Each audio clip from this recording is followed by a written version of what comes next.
Okie dokie. Now that we got the screen filters that my children put on, fixed on Zoom. Hello and welcome to the September 29th City of Helena administrative meeting.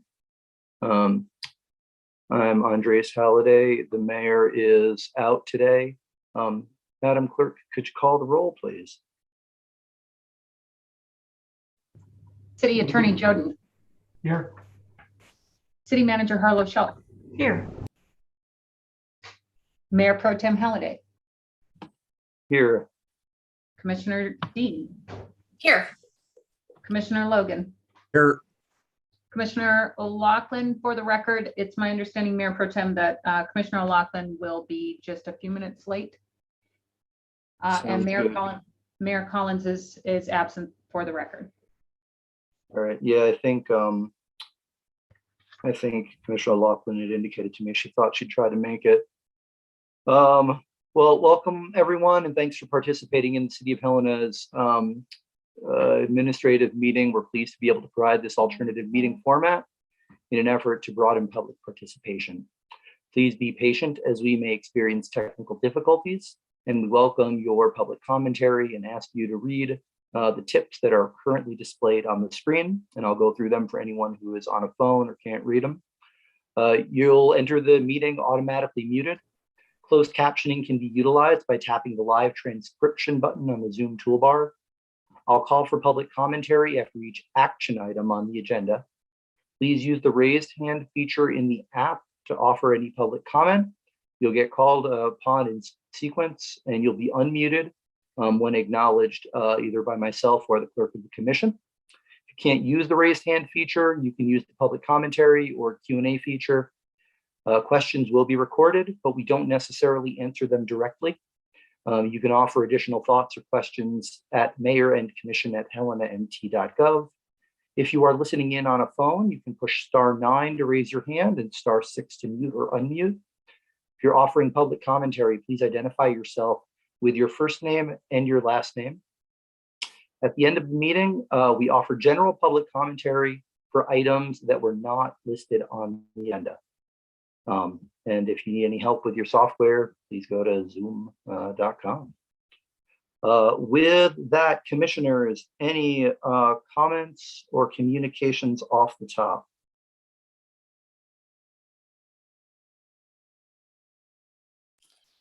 Mr. Mayor Pro Tem. Yeah, go ahead. I know, and I see a few people on in the attendees. I know we've all gotten a lot of communications this last week regarding the ADA trail. And I know that we're going to be having our conversation about the communications plan today. But I'm not sure if we're going to have an opportunity to find out, when we're going to have a follow-up discussion, and didn't know if right now is the appropriate place to ask the manager when that might happen or not. Sure. Madam Manager, were you intending on having any kind of follow-up discussion today? Thank you, Commissioners, Mayor Pro Tem.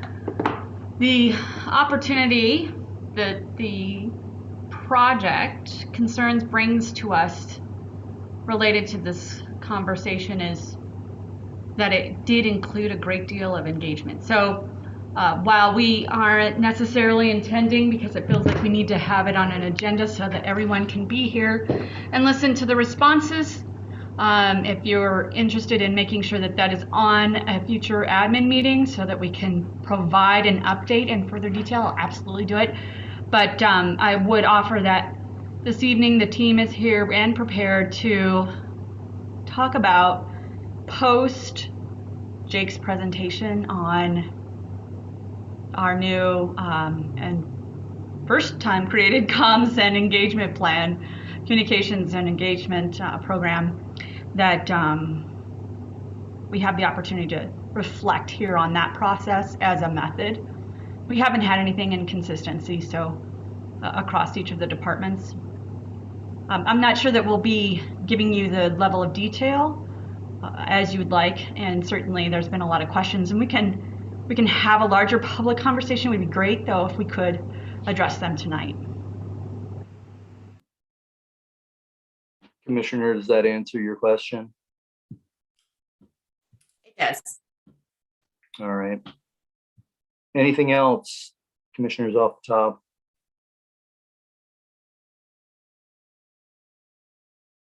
All right, and then that brings us to recommendations from the Helena Citizens Council. Madam Clerk, do we have any Helena Citizens Council representative with us this evening? I believe, Mayor Pro Tem, that Karen Wilson and Nancy Perry are here, both from Helena Citizens Council. Great, well, either of them has the floor. Yes, this is Karen Wilson. I'm with District 5. I just wanted to update the commission that we have been working on advertising our presence so that we could get feedback from the community and that they know what district they're in, and we can communicate with them about the issues that we've been exploring. One of the things from this month is that we've been encouraging people to take the Be Heard Helena Trust Fund survey, and we've been listening and learning about the housing issues around Helena so that we can give recommendations. So thank you for your time, and that's pretty much my full report. Thank you, Karen. Nancy, anything from you?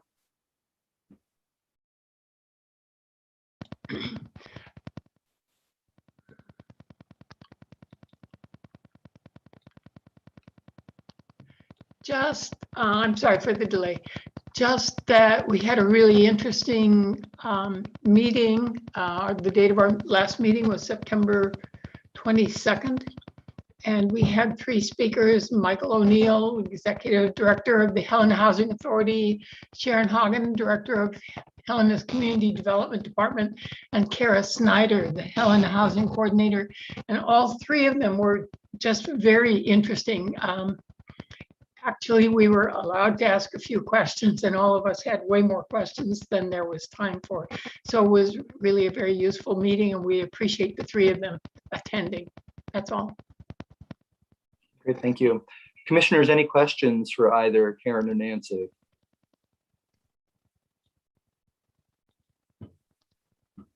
Not seeing any. Thanks, guys. All right, that'll bring us to agenda item 4, the city manager's report. Ms. Harlow-Schock. Thank you, Mayor Pro Tem. Just a couple of quick updates. First, I wanted to make sure you're aware that an update on the Bounty sculpture, I will turn over to Christy Pinozzo really quick to share. In quick summary though, if she has anything else to add from this high level, certainly the sculpture itself is about 70% finished, and it is, they're working on the stainless right now with additional trim pieces and edges being planned. They're hoping by the first of the year that it would be coming into Helena. They're on track for completion of the sculpture by the end of June of 2022. So if you have any questions, let us know. Christy's available. We're also working on scheduling the working sessions with you all, with Vinay, and the first priority being ARPA and that focused working session. And then second priority is the redevelopment agency working group. And like I said, I'll refrain from going over a further update on the ADA trail because I think, as I said, the opportunity is presented here today and using it as an example of how we would move forward with the communications and engagements program. So that's all of my update. Thank you. And commissioners, any questions for the manager?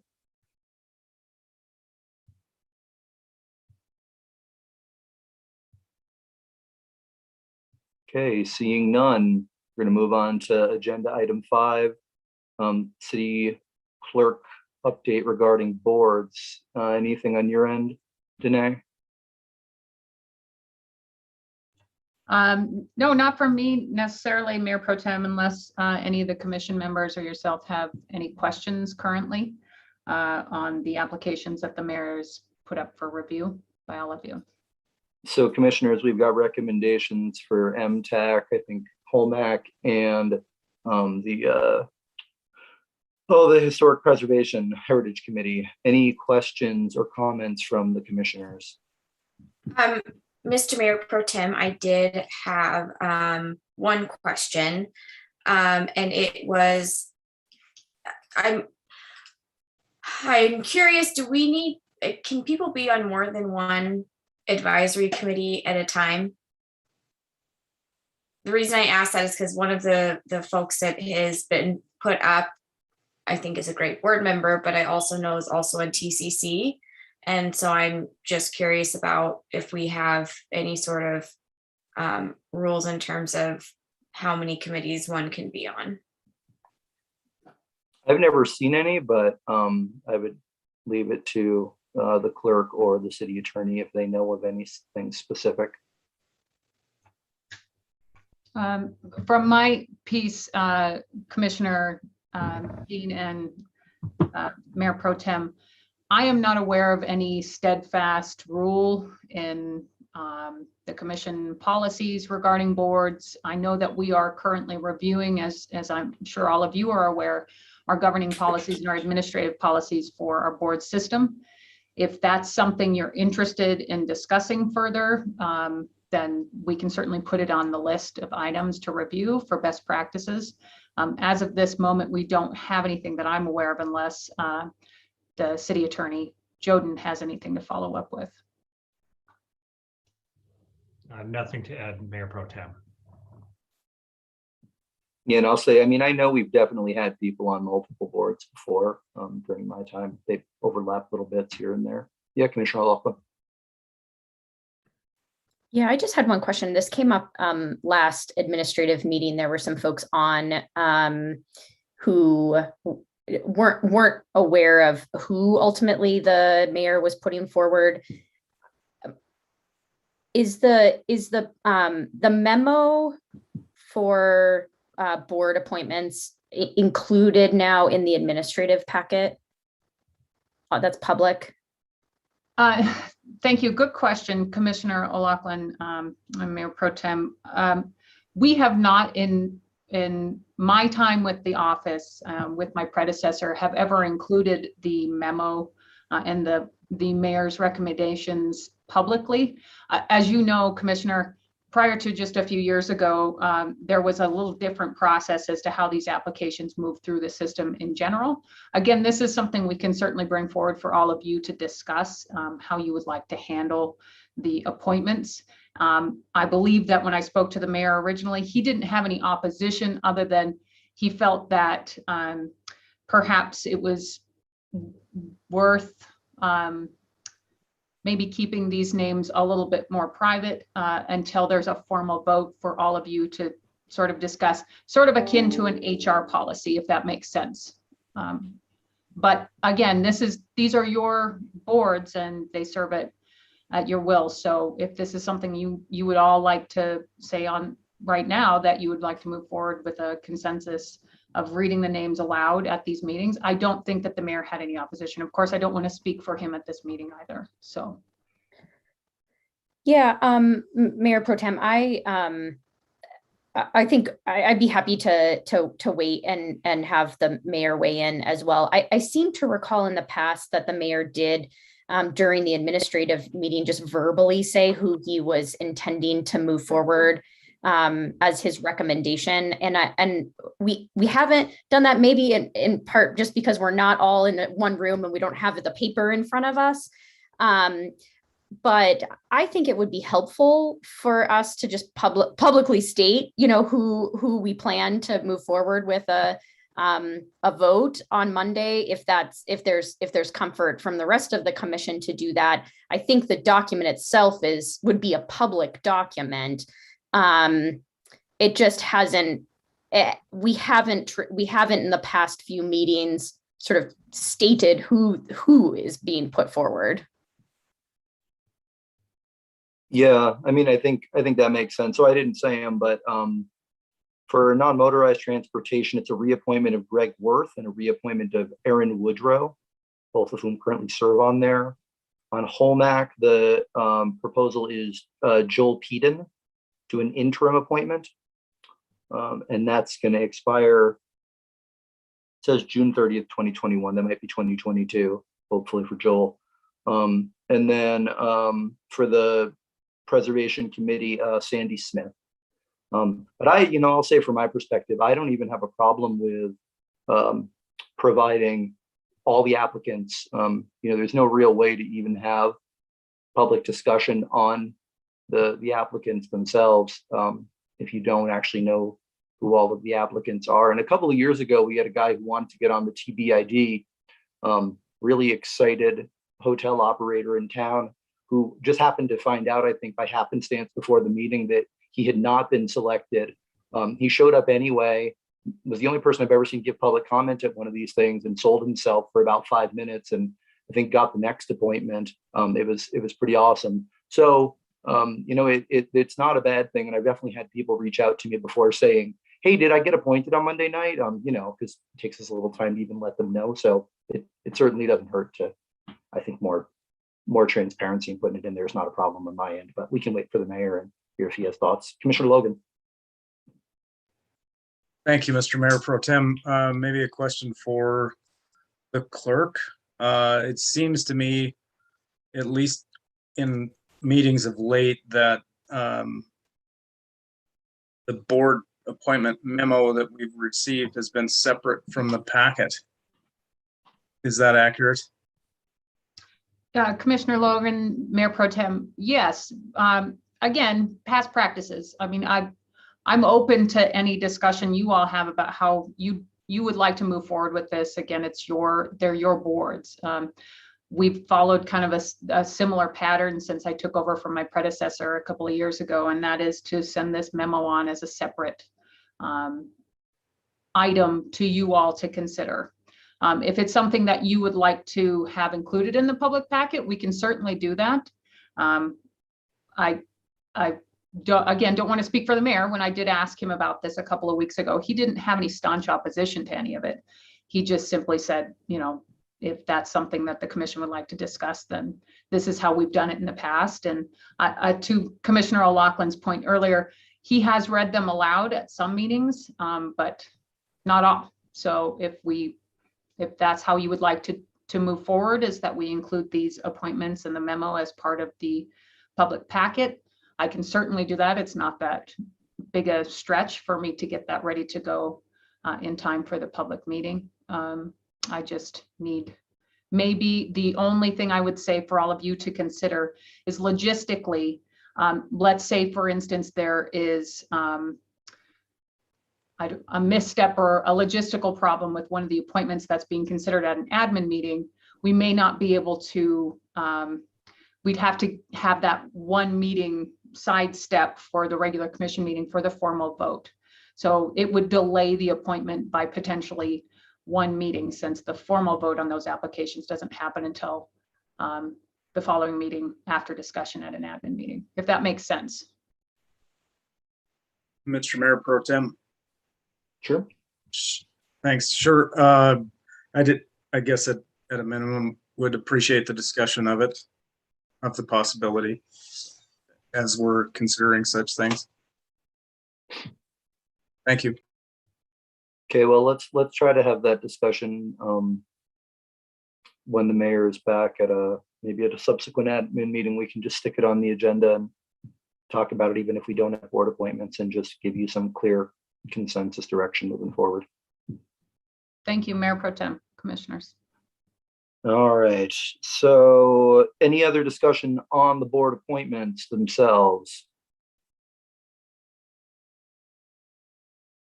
All right, seeing none, we're going to move on to item 6, department direction feedback needed, communications plan and public engagement standards. Thank you, Mayor Pro Tem. I'm just going to quickly introduce Jake. Jake Garson is our public information officer, and one of the Jake has really been pushed front and center. Almost his third week, he was providing interviews to our news stations locally here. It's been great to have him on our team. He's created the first communications plan. It's also created an engagement program. This is, as you'll see, it's from all of the directors, and it's supported by all of the departments. It's the first time we've had a coordinated plan with an expectation of consistency. And as I said, after he completes his presentation, we'll go ahead with Christy and use the opportunity to talk through what was completed for the ADA trail, and then lessons learned, and then opportunities based on what Jake has presented. So Jake, it's all yours. Thank you, City Manager. Thank you, Mayor Pro Tem and Commissioners, for giving us the opportunity to discuss the draft of our communication plan. As City Manager mentioned, to my knowledge, this is the first comprehensive communication plan that we have had. At least I was not able to find a record of one before. As we started discussing what a communication plan for the City of Helena would look like and should look like, I looked at countless 30 to 40, I would say, comms plans from cities all around the country. And what I discovered is that there are a lot of ways to approach this type of a tool, and a lot of ways to build out this type of a resource. I found examples anywhere from 3 pages to 103 pages, a lot of times depending on the size of the city, size of the team. One thing that we recognized early on that would be important was that this was a joint effort, incorporating all of the departments across the city, because for a city like Helena with one dedicated communication person in my position, it really takes a joint effort for us to communicate effectively and for us to provide engagement opportunities that are appropriate and beneficial. And so I appreciate every city department for engaging in this process. I started on this roughly 5 months ago, not long after I started with the city.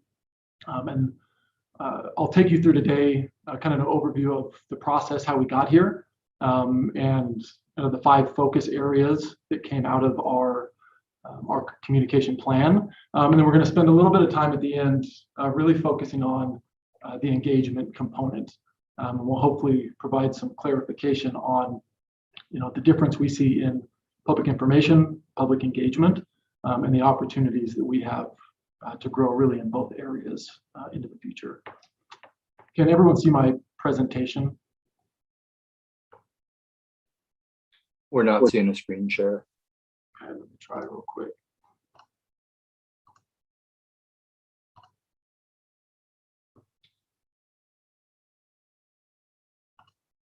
City Clerk, can you enable my screen sharing, please?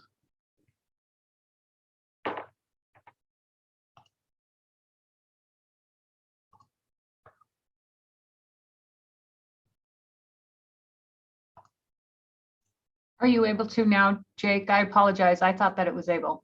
Perfect. We can Never see it mind. now. Perfect, thank you.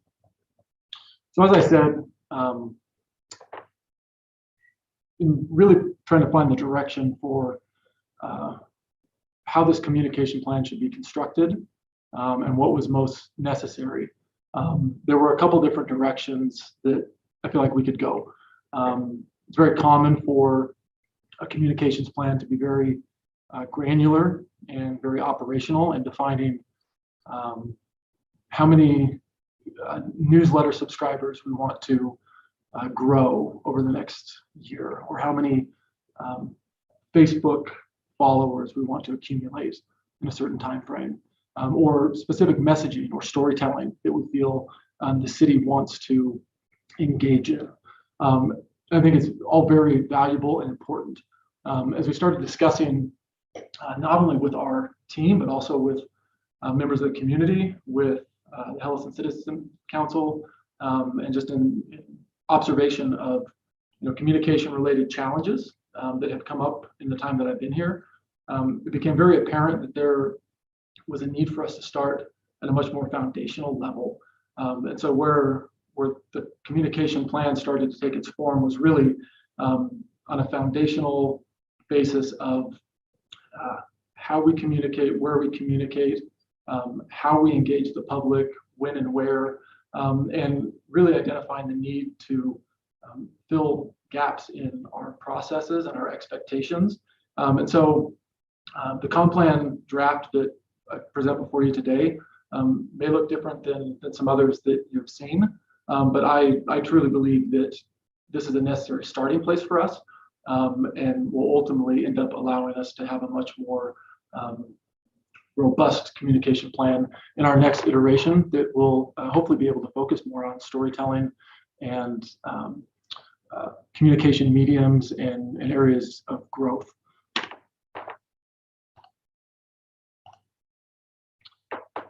This process started, as I said, about 5 months ago. From a staff perspective, I was able to pull together really a working group that had representation from every department in the city, both on a director level and on a more operational staffing level, which gave a lot of tremendous input into the gaps and the challenges and the biggest areas for growth that our staff has seen, and the biggest hurdles that they've experienced in communicating effectively with the public. I also engaged on a couple of occasions a public communication survey. I'll give you a little bit more context for that in a minute. I have received some really valuable feedback from the HCC. They were very engaged in helping to share out the survey. I know a lot of their members provided feedback in it. And then in a meeting that I recently attended to talk communications, they gave a tremendous amount of feedback, and I want to thank them for continuing to reach out with ideas and perspective on how we can do better and grow in our communication and engagement. The communication survey was something that we distributed fairly early on in this process.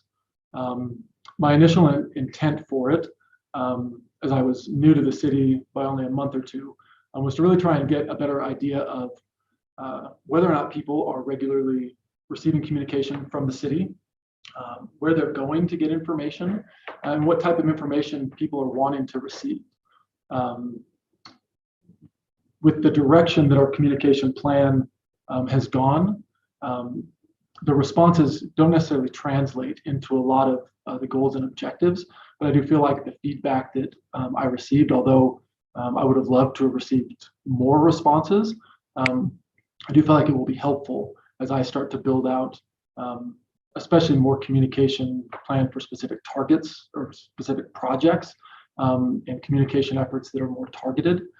It will be helpful to have a little bit better understanding as to where people are currently getting information, and then what opportunities we have to share in new mediums.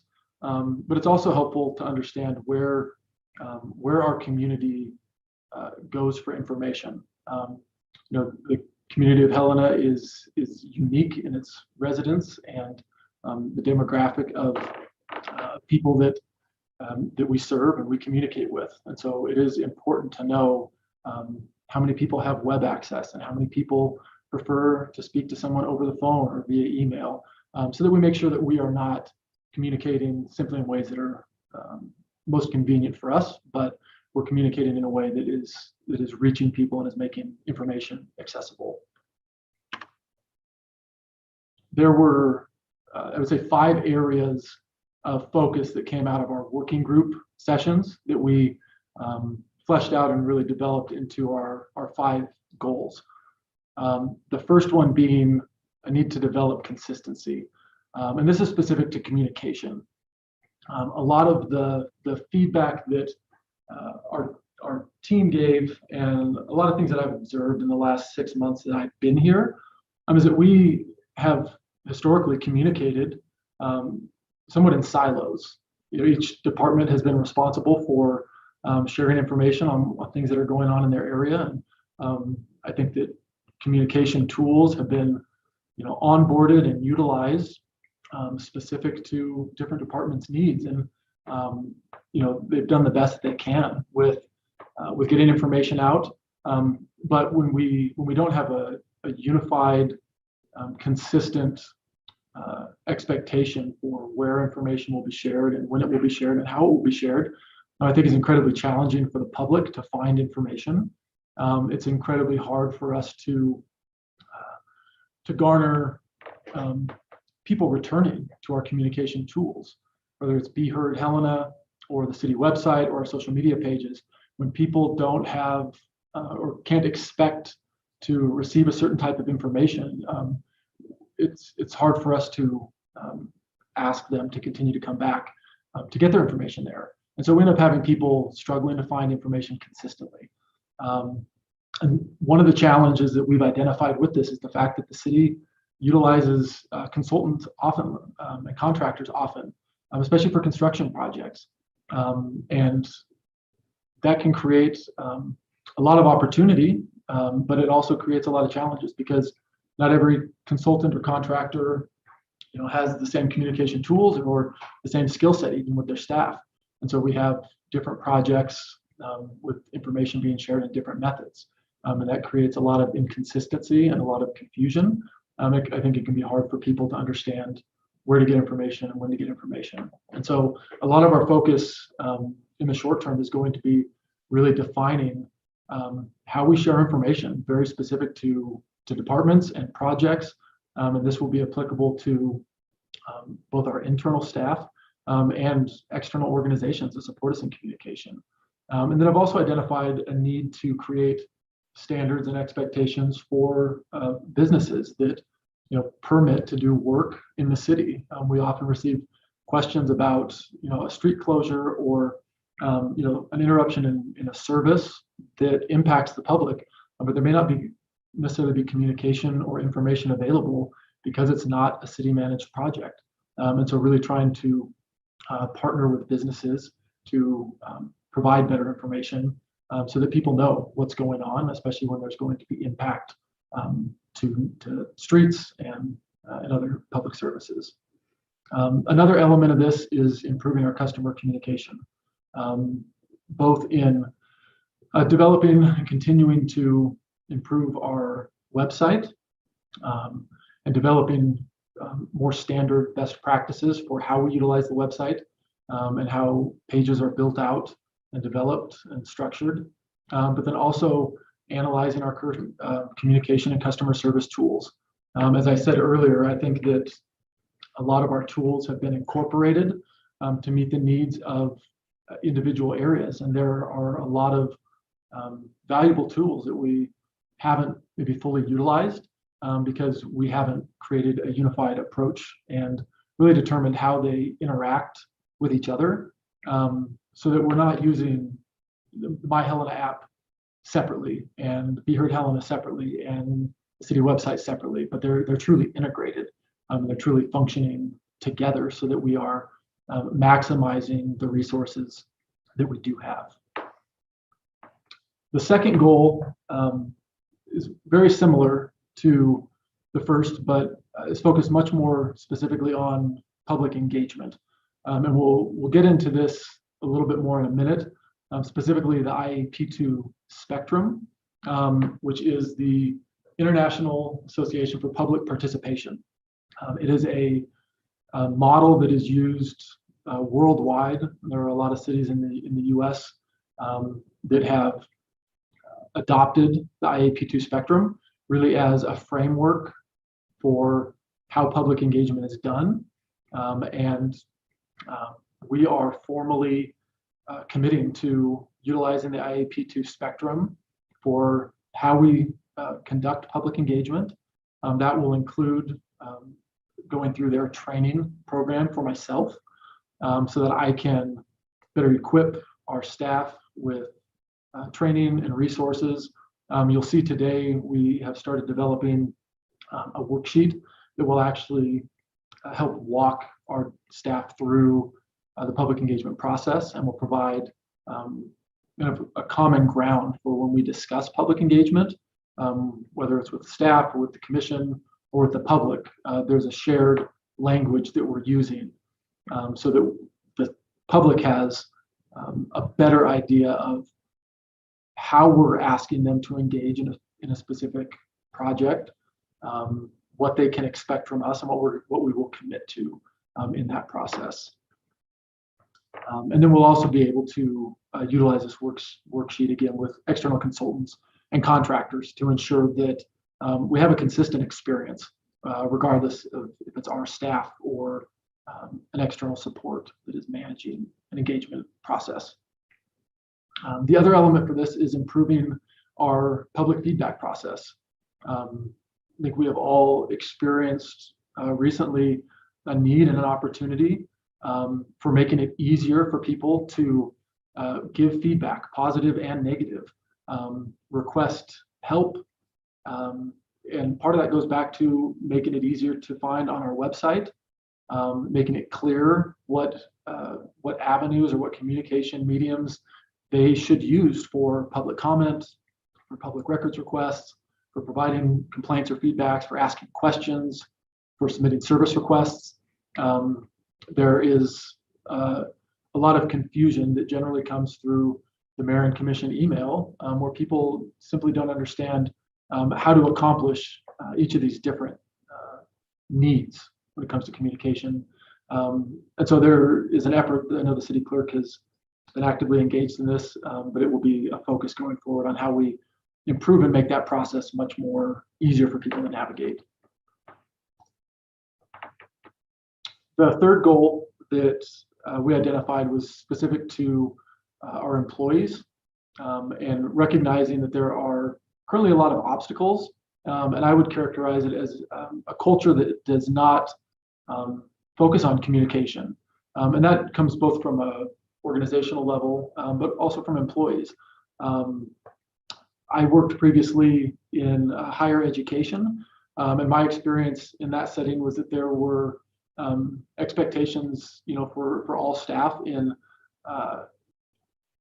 engaging in employee communication, and there were, very clear expectations for how employees would receive information, so that we had an employee base that was informed and was equipped, not only to share information about what was going on in the organization, but to better serve our customers. And I think there's an opportunity with this communication plan to focus on improving employee communication.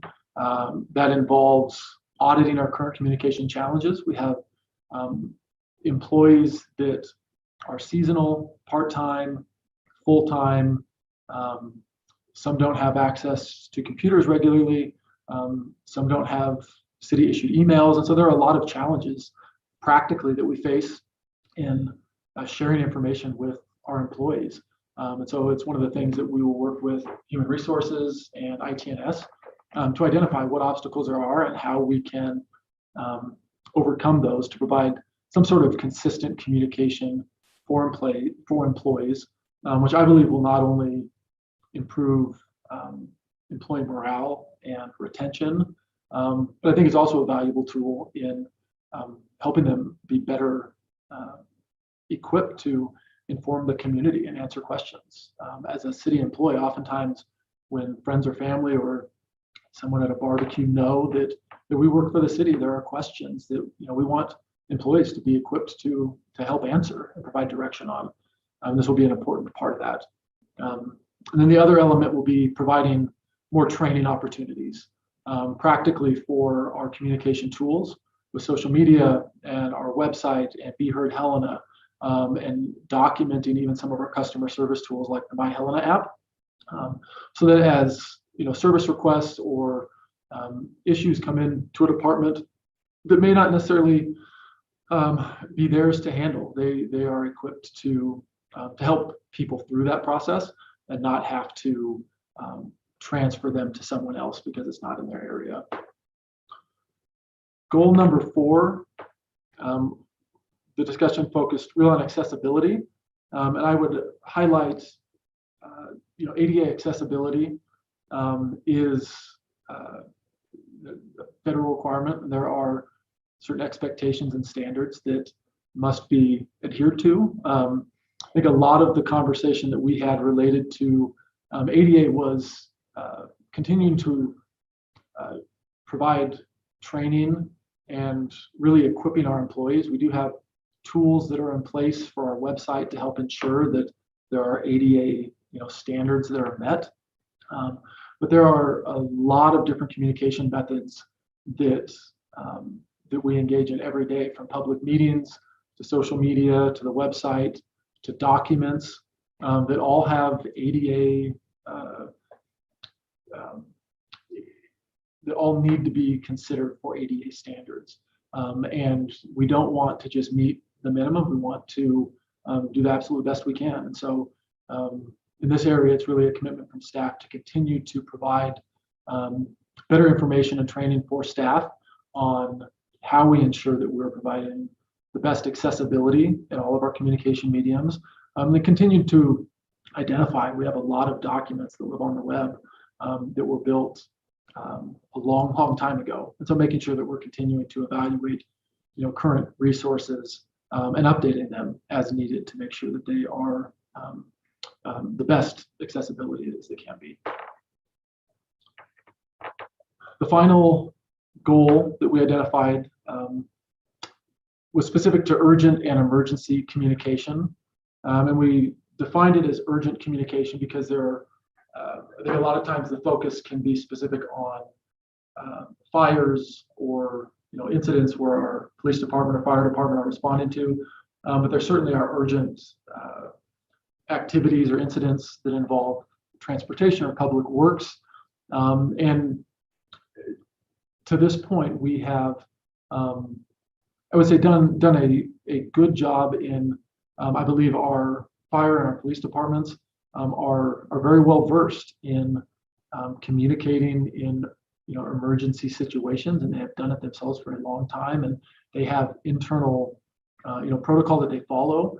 The opportunity that we've identified is that there's really not a unified response in this area, and there really isn't a specific guideline for how they engage with my position and with the city manager's office and with the commission and the other department directors to ensure that as an emergency or an urgent event occurs, all of our directors are notified, and being able to streamline our communication process to allow them to respond more effectively, because in an emergent situation, making sure that a message ends up on social media so that the public is notified, and making sure that the media is notified and it gets on our website. Right now, it's a pretty cumbersome process, and there's a lot of opportunity to make that more efficient and more streamlined. And so there will be a focus on the technology side in looking at ways to make our initial emergency communication more efficient, and making sure that we're notifying the appropriate people in a way that takes as much of the burden as possible off of our first responders. Developing our website to be a better location for emergency information.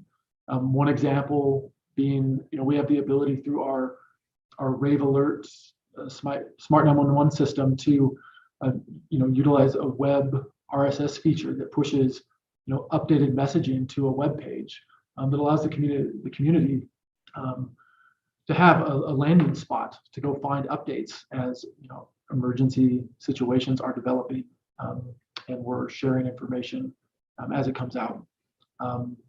There's also a great opportunity to increase participation and registration in the Smart 911 system. I've had the opportunity to get some exposure to our current use, and I would just say that without having the numbers in front of me, there's a big opportunity to grow the number of Helena residents that register and utilize that system. And so there will be a lot of campaigning and effort that goes into improving the utilization of that in the future.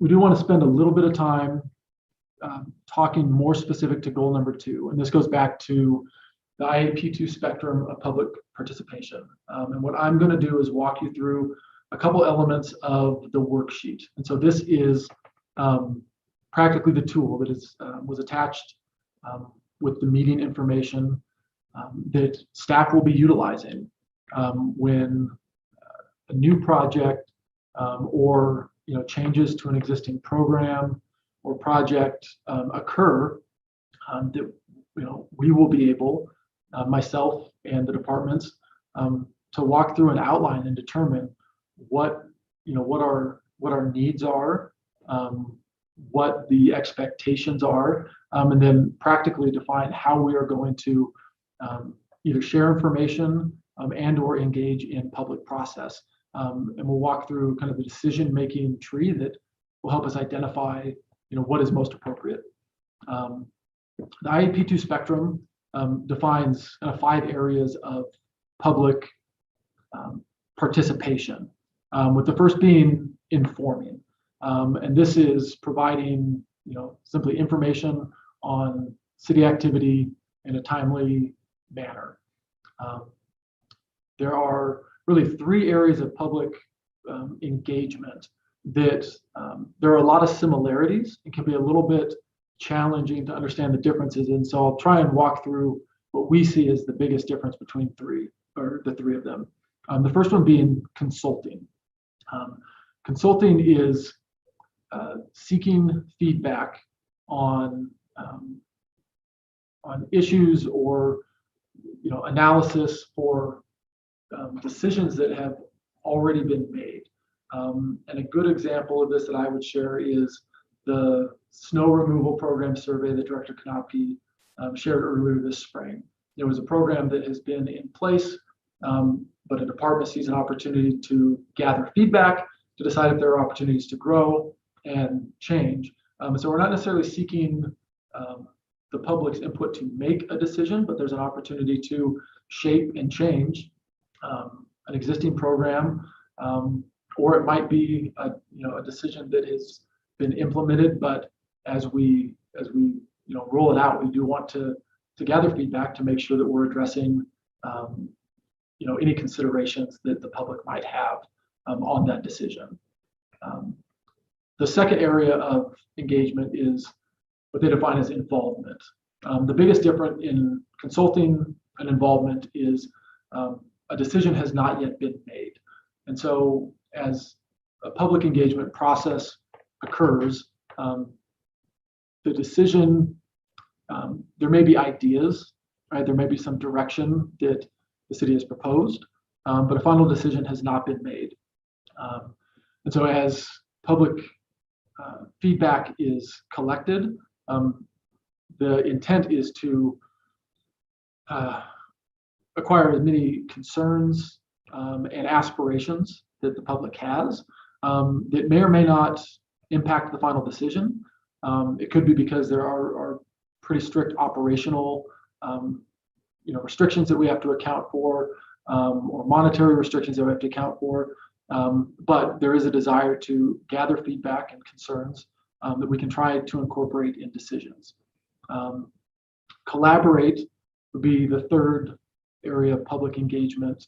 And really the big distinction is that public feedback will be used in really all aspects of the decision-making process. And so similar to an involvement campaign, a decision has not been made, and the desire is to get ideas, creative input to ensure that not only are we accounting for maybe concerns or desires, but we're also looking for innovation and looking for advice, so that really the entire decision-making process can be shaped by public input.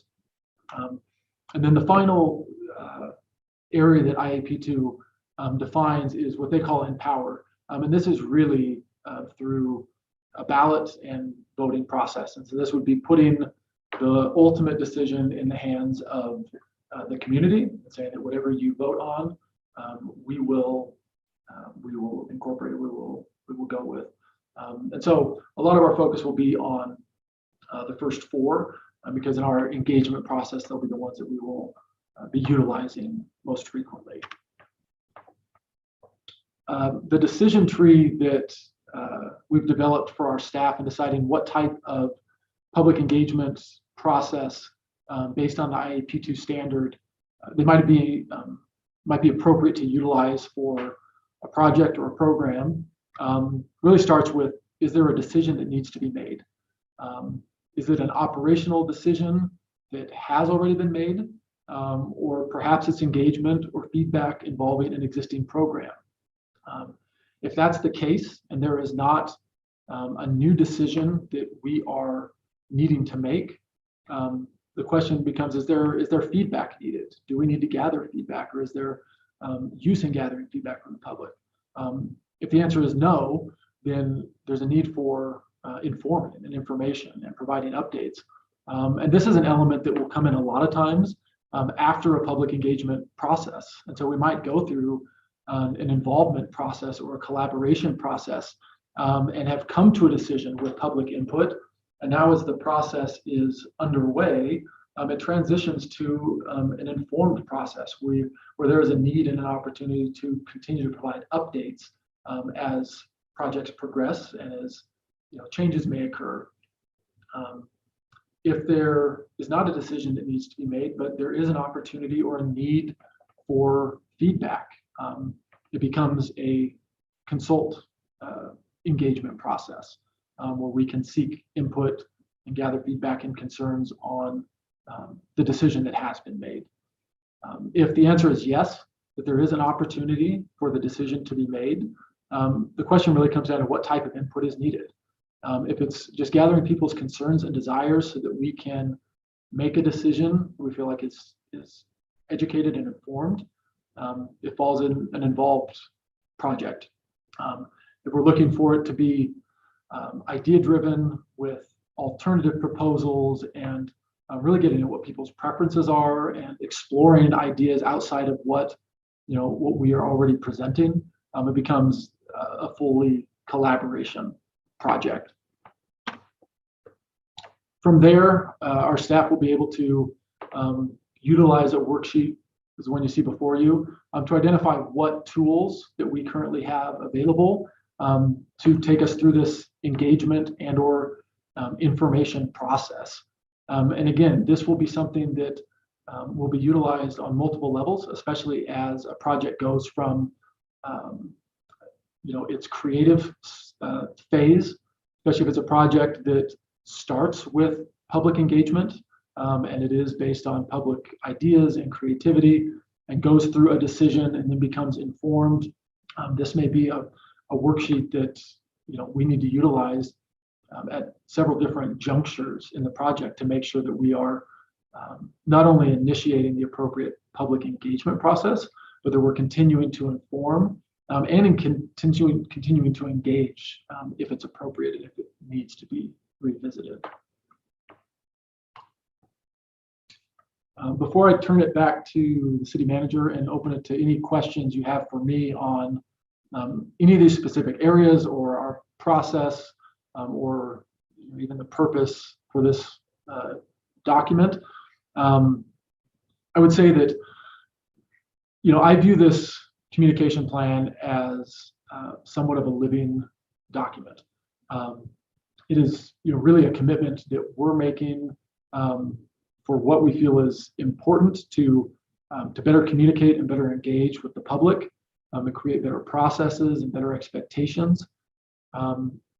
You won't find a specific time frame attached to this because we're going to have to work through these in pieces. And my hope is that in the next year or two, we have accomplished most of this, and we're at a place that we can really start getting into even more granular operational goals and objectives, and quantifying specific metrics for our different communication tools. And at this point, we feel that creating this foundation is going to position us to be more successful in the long run, and to provide better access to information and to public engagement.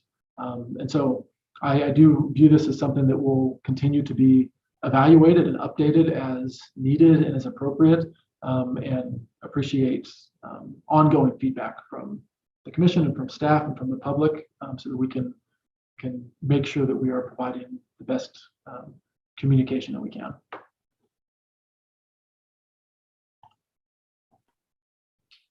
Thanks, Jake. Madam Manager, do you have anything to add, or before I throw it out to the commissioners? Yeah, go ahead and thank you. Go ahead and toss it to the commissioners, and I'll summarize before going in with Christy for analysis. So, commissioners, any questions, comments, feedback for Jake? Mr. Mayor Pro Tem, I have a couple.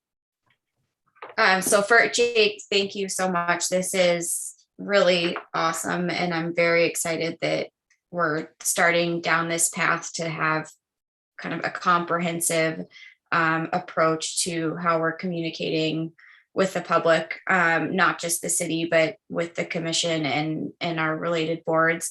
A couple of the questions I had, I know so much of this is, you talked about kind of the operational piece coming later, and I'm curious about, what does this look like internally in terms of integrating all of the tools that we have. I think a lot of them, which are, really useful, but only as useful as the folks who know about them.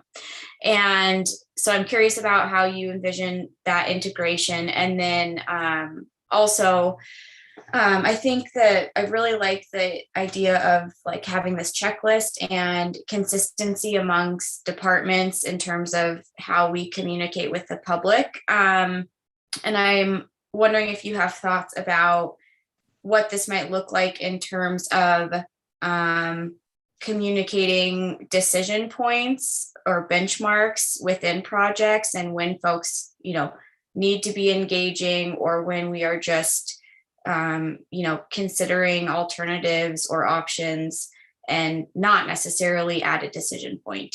So those are a few questions in there, but I'm super excited to see where we are a year from now with this, and appreciate all your work.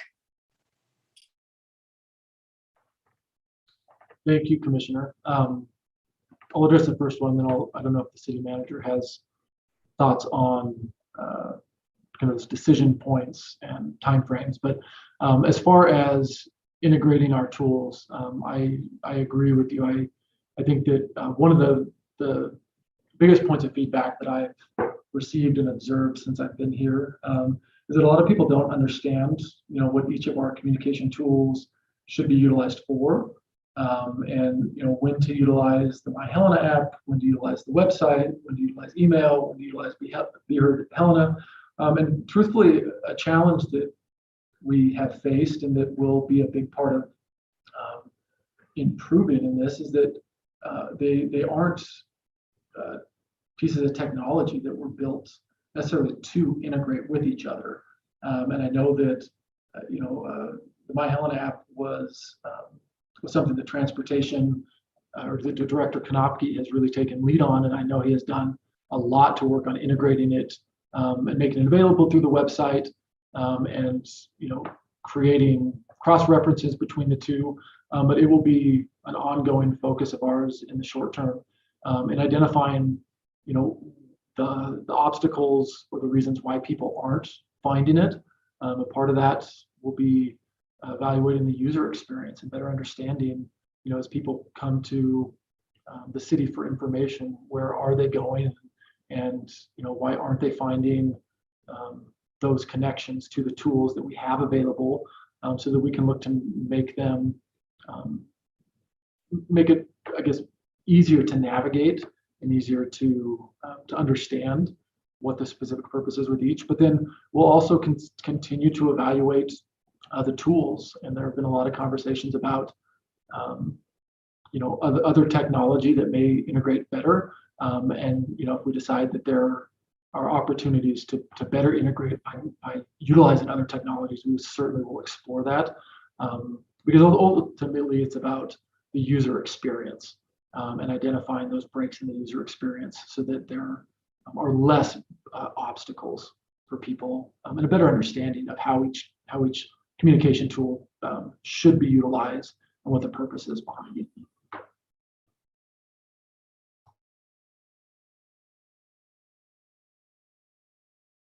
I'll also jump in. Any follow- Oops, sorry. The decision-making piece.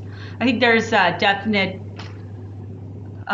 spot where this communication plan and the engagement matrix becomes really a tool that is employed by those who are our experts at knowing when to utilize them and when the decision points come into place. So the ADA conversation we're going to move to next, I think, really describes the point at which we have this decision that needs to be reviewed. So I would love to say that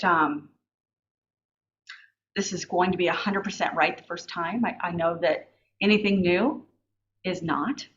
So that said, these are all opportunities to talk through what's being presented. And to your point, the development review, more directly to your point, the development review team, specifically on projects in the community, had a very direct conversation this week about when they and what metrics they use when they use evaluations on project changes that result in a revision that's significant enough that needs return to the commission. So each of the directors have different methods for identifying when something is a major change and a minor change, and working with the team to share what those are within their areas of expertise so that it's more clear.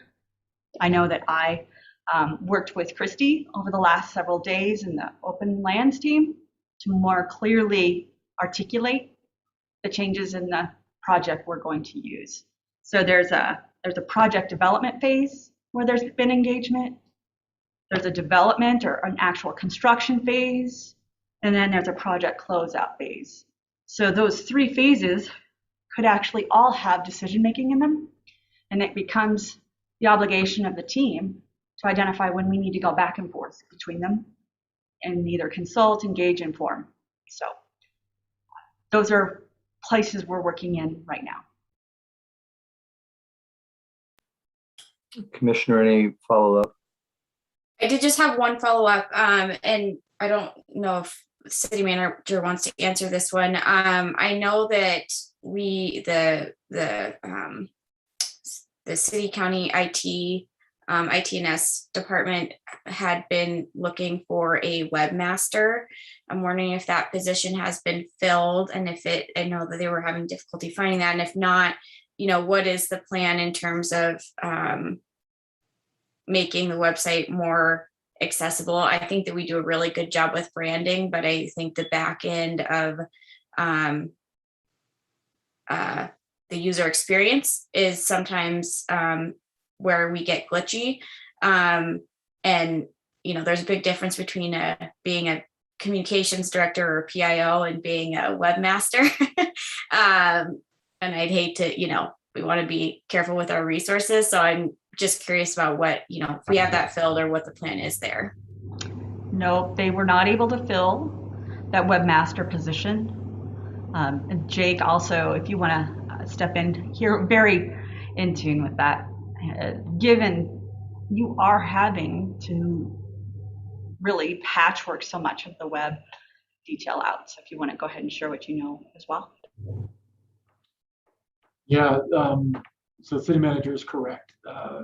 ITNS went through, I know, a couple of application processes, and most recently did not feel like there were any applicants that were qualified or appropriate for the position and for what we need. And so ITNS has been researching alternatives over the last few months to decide if there is another direction that the city and county collectively, but separately, need to go as far as providing the web resources, because it has been a challenge both for ITNS and for our staff, and that not having a dedicated person to help with development, we oftentimes reach limitations with what we can do in improving the website. And so there's,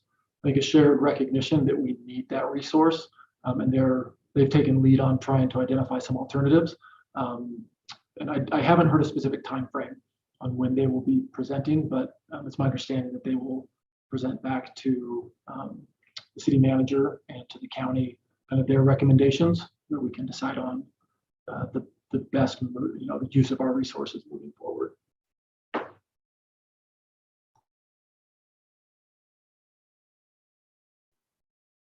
Commissioners, any other questions or feedback? Mayor Pro Tem, I just have one comment and maybe one question. I appreciate the city manager's comment about sort of updates, and that's definitely something that I think I have heard. I appreciate the sort of the concept of a form, but also recognizing that it's not just once sort of checking a box and then the communication is over, but sort of what does it look like if there are changes, or if updates are warranted, or even for longer projects. I know I've heard appreciation from citizens when they are hearing throughout the process from the city on what the status of a project is. One question I had, Jake, was just if there are particular projects that the city has identified that have felt the communication really worked here. We heard back from citizens that the process was good, and what we might learn from those instances where we've gotten positive feedback.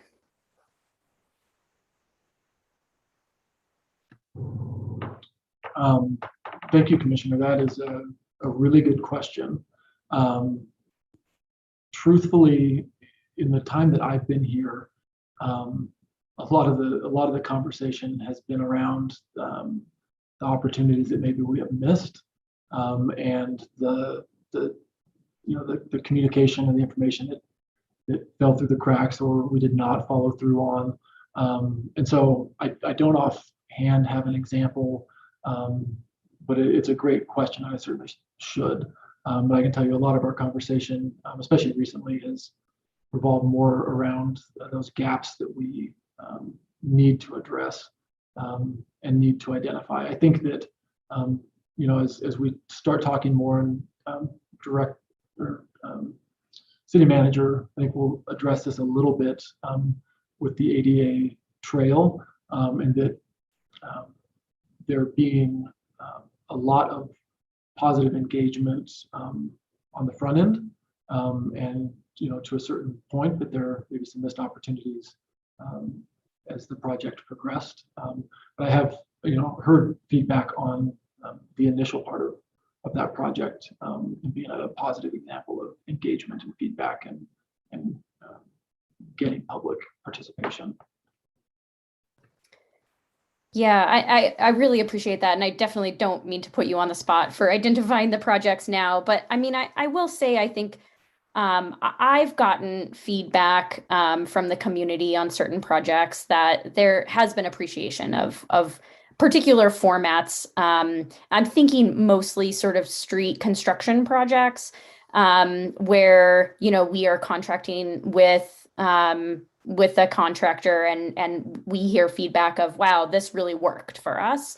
So I think there are examples, and I think maybe it's an opportunity to sort of reach back out to those community members to say, share more about what really worked in the moment for getting updates or you know, information from the city and the folks that we work with.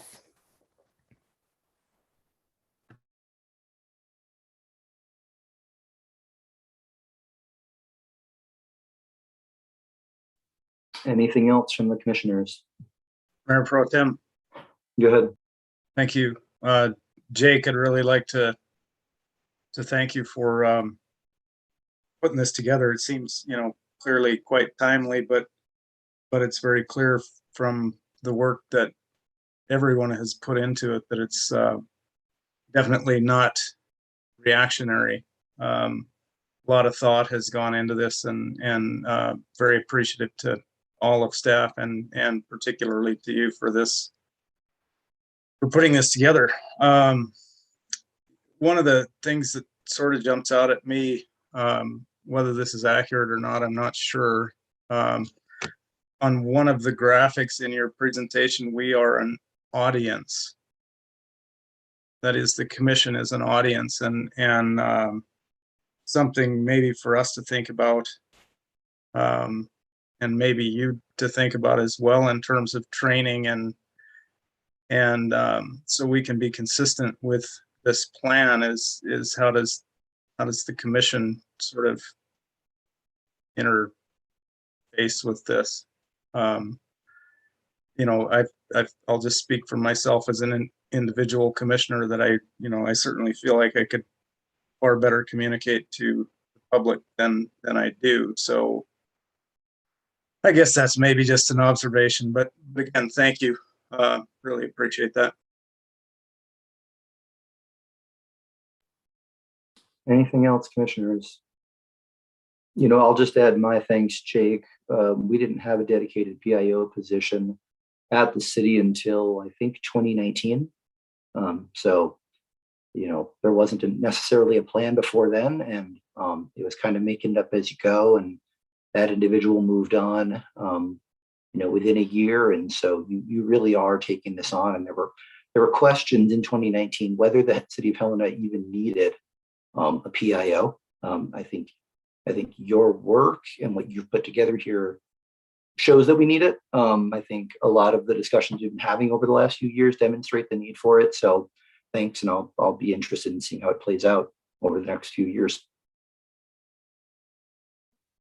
So commissioners, before we transition to discussions on anything having to do with open lands and its interface with this discussion tonight, if there's no objection, I'd like to just take any public comment on this agenda item as it originally was slated, just so that if there is anyone who wants to talk about the communications plan to us, they're not wading through what potentially could be some comments that we're probably going to have to take with regard to the next item. So if nobody has any objection to that, if you want to offer any public comment on the communications plan as just discussed, that is separate from any discussion of open lands, now is the time for that public comment.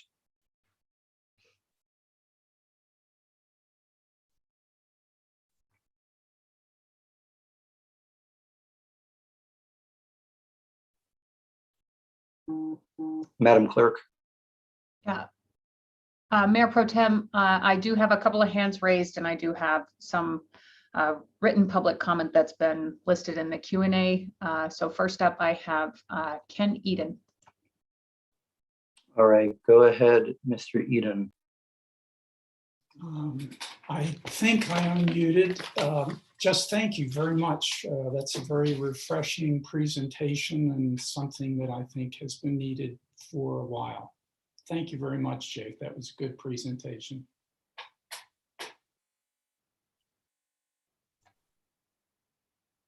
Thank you, Mr. Eden.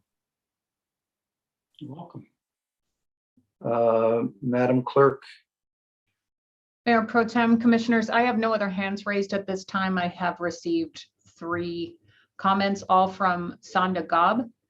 I'll read them into the record. In my experience with website, that the most used to keep pages clicks to a maximum, I believe that's the intent there, of 3.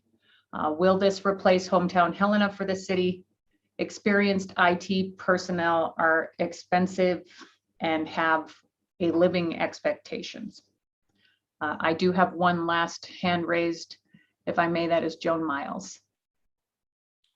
Thanks. Go ahead, Joan. Hi, can you hear me now? We can hear you. Thanks. Just a very brief comment. I also appreciate the city looking at this, and I was a bit in and out during the presentation, but one of the things that struck me was the survey that was conducted that had 29 responses. And I think that that's a signal that we are not getting things out to the public the way we should if there's only 29 responses to a survey like that. So I really hope that the city pursues a very meaningful public communication process. Thank you. Thanks, Joan. Madam Clerk. Mayor Pro Tem, Commissioners, at this time, I have no other hands raised and no other written public comment.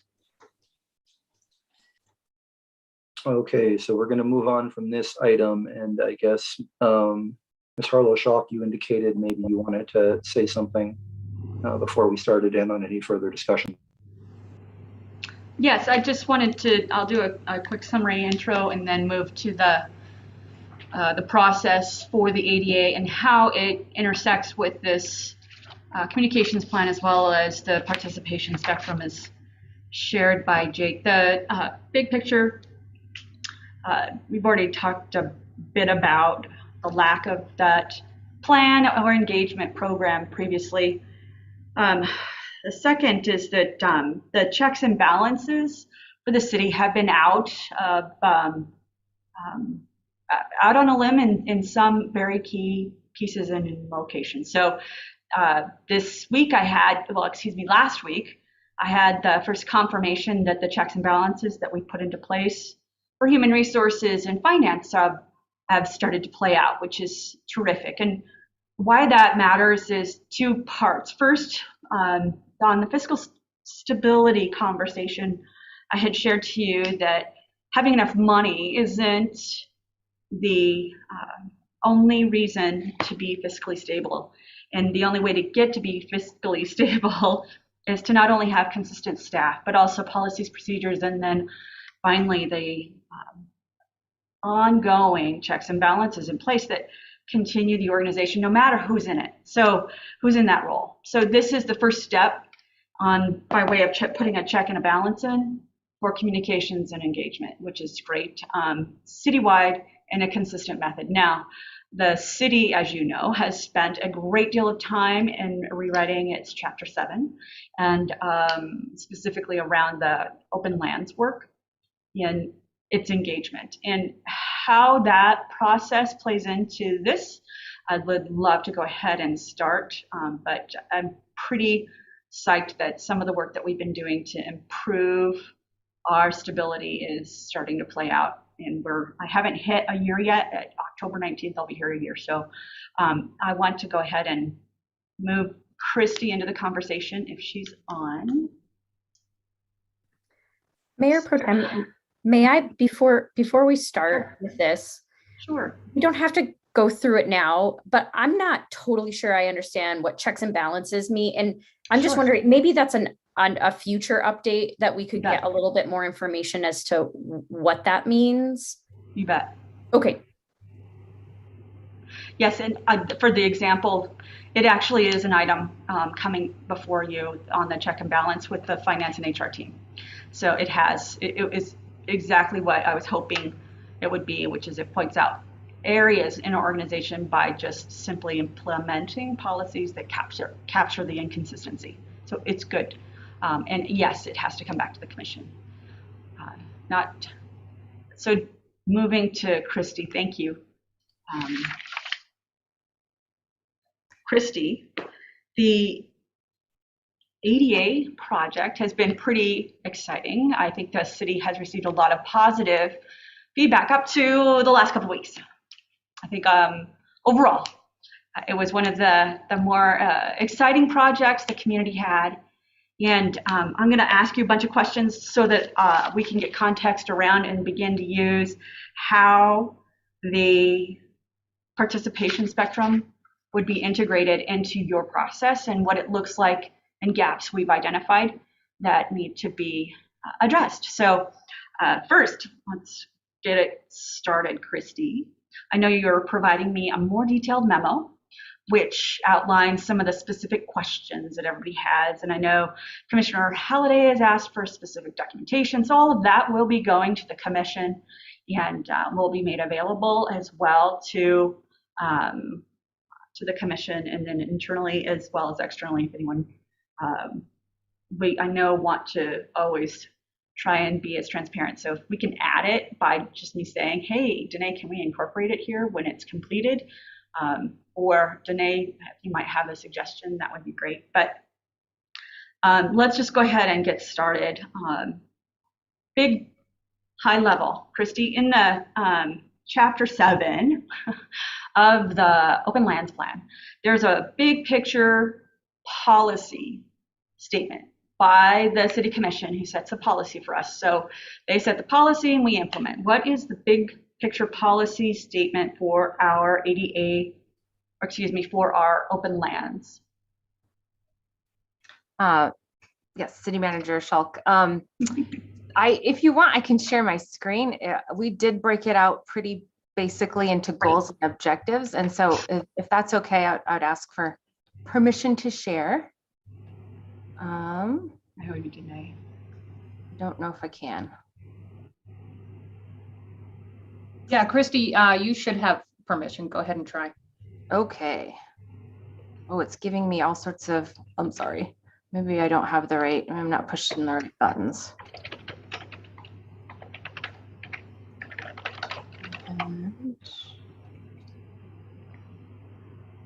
Oh boy. I'm sorry, I apologize. I'm getting sort of a weird screen that I'm not familiar with, but I will just, I think for the most part, all of the commissioners here have maybe at least seen at one point or another our Chapter 7 of our Helena Open Lands Plan. And that was a plan that we undertook for about a year with robust public involvement. We had charrettes and meetings. We had a professional facilitation group that came in to help us with that. And what we ended up with were really these sort of broad goals. A first one being community access and use. And that goal is to provide safe and accessible recreational opportunities for all and ensure opportunities for all users to access Helena Open Lands.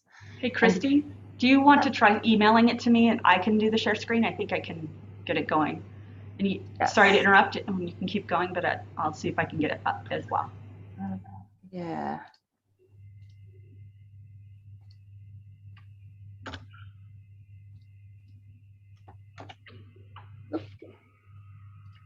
Thank you.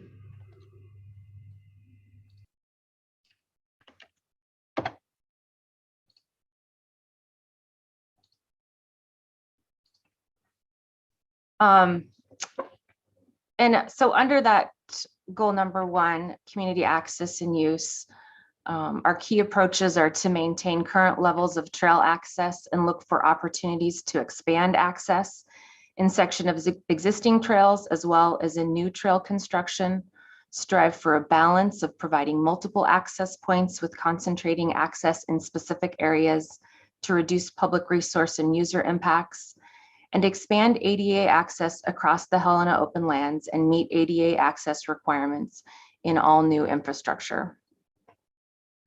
Yay. So this was really, this really gives us the broad overview of kind of what we look at when we're looking at major projects.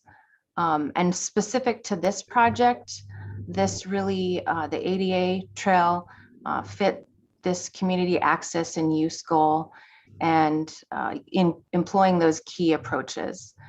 And we also, as part of our Chapter 7, if you want to scroll down to the appendix, Rachel, have a very specific,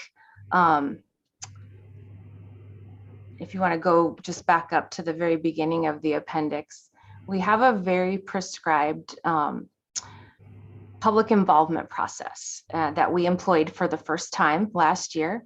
And this ADA accessible trail on Mount Helena went through this whole process. So it starts with a listening session where that's publicly noticed in multiple different locations. And we had a lot of projects that were proposed last year. I think we had almost 15 projects that were proposed last year. We narrowed that down to 7. We look at things like, are they consistent with the Chapter 7 plan? Do they meet the resource objectives? Do they meet the staff's ability to implement? And ultimately went through three public meetings, and then ultimately went to City Commission in December for approval. So was the ADA project, I'm just going to have to interrupt you, the ADA project part of the specific major projects, or was it on its own? No, it was a part of all the major projects. Thank you. So, that sort of sets I think that's the question you were asking, Rachel. Yep. Okay. And I can then go into more detail about the project. Yes, keep going. So would you say then the project so all of that work gets us up to the adoption. So we have the city and Home Act accept feedback on proposed projects. Then there's additional project ideas. Then it goes to the City Commission through the budget process, or how is the City Commission, in the case of the ADA, where does the City Commission adoption? So that's where the decision making comes in. So trying to figure out that process map that is offered in the participation spectrum. When is it that we have moved from consult, because it sounds like this first phase is consult, or is it collaborate? So more around, what would you say this major projects, how does that align with the matrix itself? With the IAP2 matrix? Yes. I believe I'd have to look at it again. I don't have it in front of me, but I believe there's a column for involve. And so I would say that at this point, we're involving the public. I'll share the other one now. So involve. Okay, so all the way up to the decision making under the large open lands project submittals, it's involve. And then we have a specific piece in there that the last step is to bring it to commission for, I think we say approval. Great, I'll share that back over.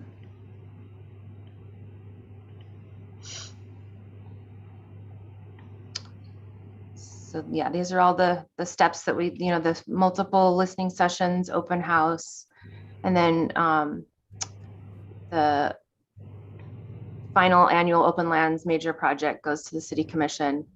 And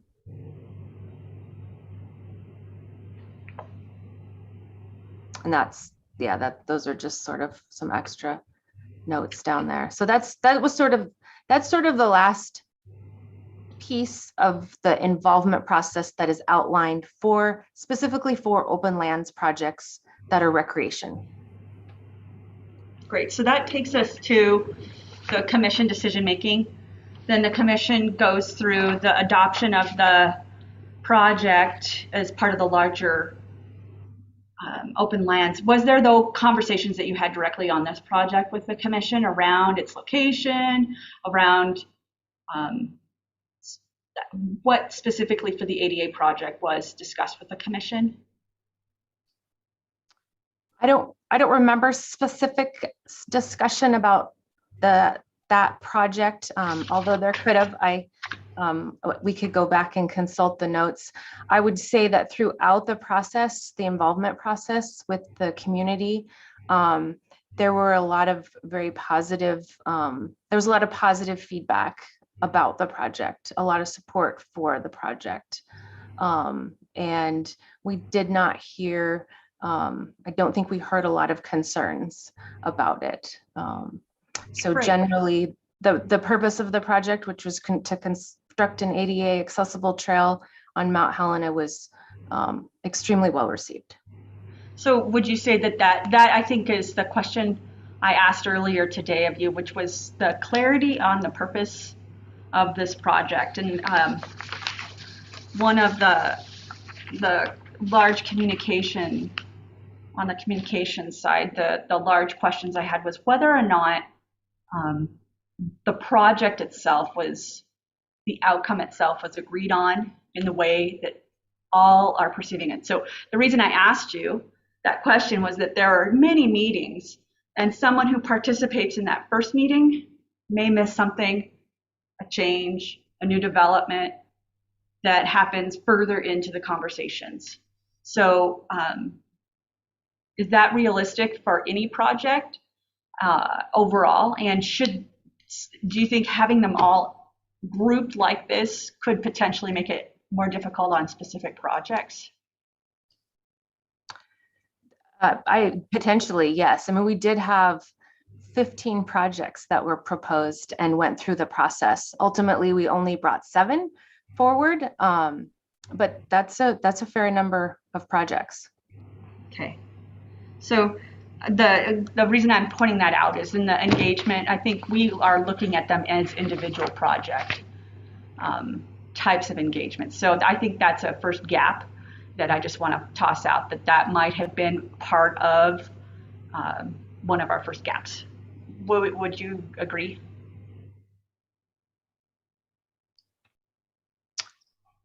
Yeah, potentially. Potentially having multiple projects creates just more information to have to digest and yeah.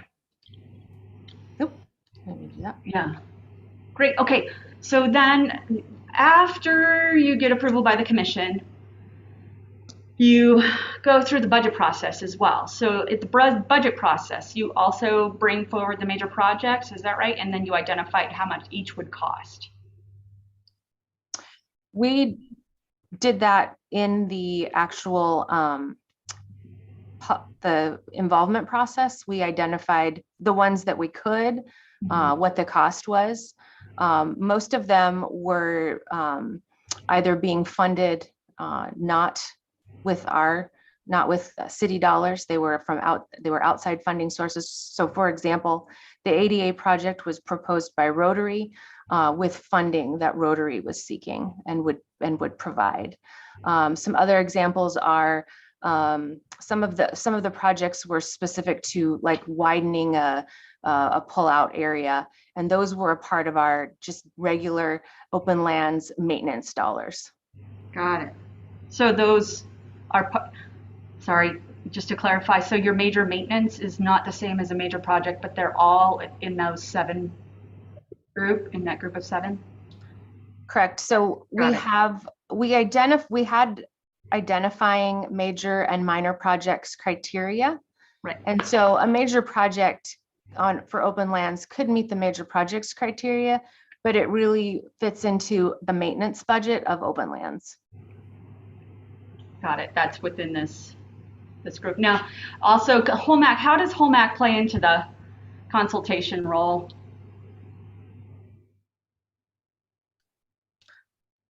So in the public process, that's probably just above there. Yeah.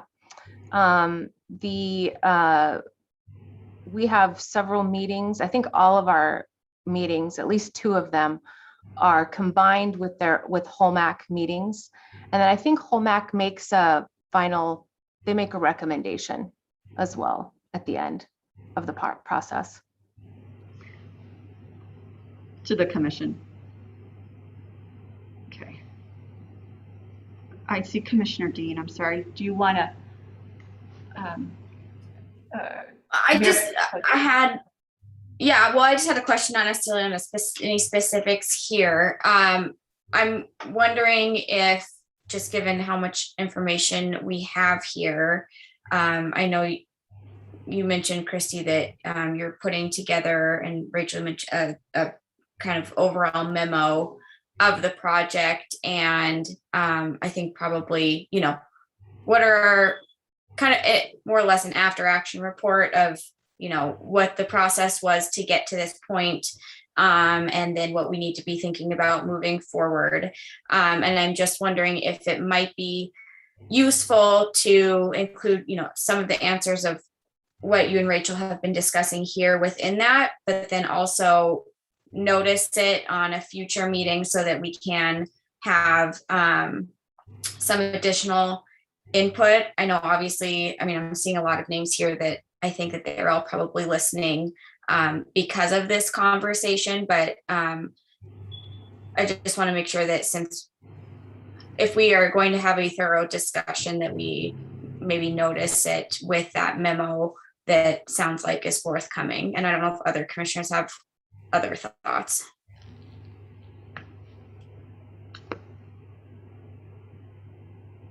Yeah, no, I think I agree with you. I tossed that out at the beginning, that what I wanted to do, though, with this, because it was timely with the intersection of this project completion, was that it gives us an opportunity to utilize a timely item. But yeah, absolutely, the project itself we need to come back to, and we will. But I wanted to make sure that you were able to connect what we observed to be a pretty extensive process, and where some of those gaps might exist within this participation spectrum.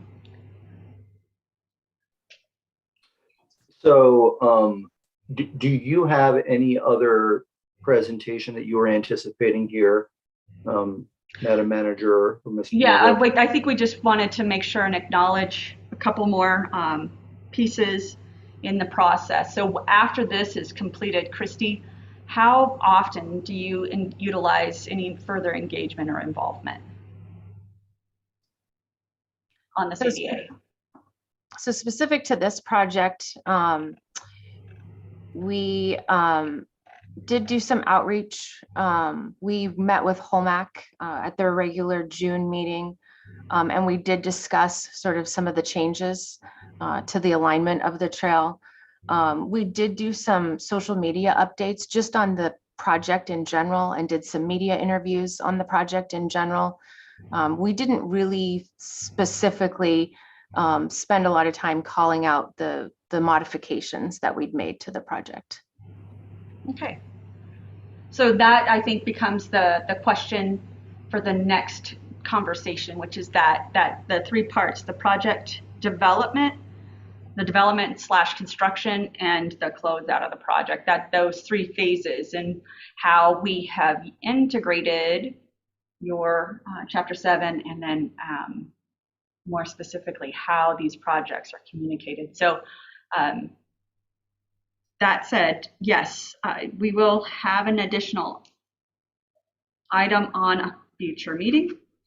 What I have, one last item I want to share to you is that I did ask the team to stop construction on Monday, not because of the concerns. We've also gotten a lot of support emails, but more because I was concerned for their own safety. There are, I know, a lot of difficult conversations that have taken place in person and online, and I just want to acknowledge that the team has the intent of completing the project as left. So I wanted you to know why I stopped it. It wasn't so much in the concern of the community, but really in the concern of our team's safety. So the last question is whether or not we finish this first phase, which it sounds as though there is this overall conversation of whether or not we have the discretion to keep moving forward and complete the work. So Mayor Pro Tem, what I wanted to make sure and share to the team before we left this meeting tonight was whether or not they should be restarting and finishing it. But to be clear, how much, I'm not sure how much work is left since so much of it is done. I was going to ask Christy what is actually left to do. We are substantially complete with the project. It is not completely complete. I do have Brad Langsother, our open lands manager, on, and he could give us a more precise completion. And it maybe for clarification, Madam Manager, are you looking for, you just mentioned discretion to continue the project. Are you looking for something from the commission this evening as a decision point? No, I'm wanting support. Sorry, go ahead. Because I mean, I'll say, you know, irrespective whether anyone who's viewing this online is happy one way or the other, you know, this isn't noticed on an agenda. It's not up for discussion. We're not making that decision tonight. I know a number of people have contacted us and say, stop this thing. You know, however, if there is an inquiry from the staff, from yourself, regarding discretion to go forward, and you're looking for that kind of direction that needs to be queued up for a meeting, then it needs to be put on a meeting, but that also calls for it to be paused, right? If that's what you're looking for. Because if it's finished by the time you put it on a meeting agenda, then it doesn't really matter. So I'm just trying to understand that, because before we tee up Brad, it's 5:42. We have an unnoticed agenda item. I see 24 people sitting in the attendee room, undoubtedly who have some things to say. I don't know if any commissioners have questions. That would be a nice thing to clarify before we go down a rabbit hole this evening. Thank you. As I said, when this conversation ended, and just before your question, I asked the team to stop for their safety, not because of the outcry or because of a direction or directive from the commission. The commission adopted the project as part of the major lands process, and it has continued to move forward. So I am not asking for a decision as to whether or not I should put my team back in the field. I'm wanting to understand whether the commission wants us to continue that in that vein. For their own safety, let's keep them out and have this conversation publicly, as I shared, and I'm completely in agreement with at the beginning of the conversation. Well, commissioners, let's talk about that then before we do anything else. The manager has shared that this project is currently sort of being held in abeyance, citing safety concerns. Apparently, we're going to have a meeting on this that's going to include some sort of update on the substance, work to date, what's going on out there, hopefully answer some of the questions that have been put out there. Do we want to leave the status quo is the way I'm understanding it from the manager, which is no work currently at this time until at least we have that conversation and have a better understanding of this. I guess I'd like to hear a little bit of commission discussion. We probably need to take some public comment on this as well. But commissioners, I guess I'd welcome that discussion first, and any questions for the manager.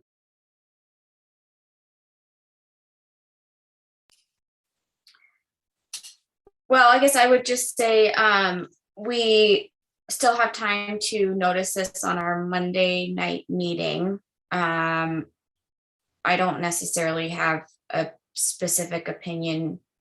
I mean, just hear some of the public comment, but we only have 2 working days left in this week and then a meeting Monday. But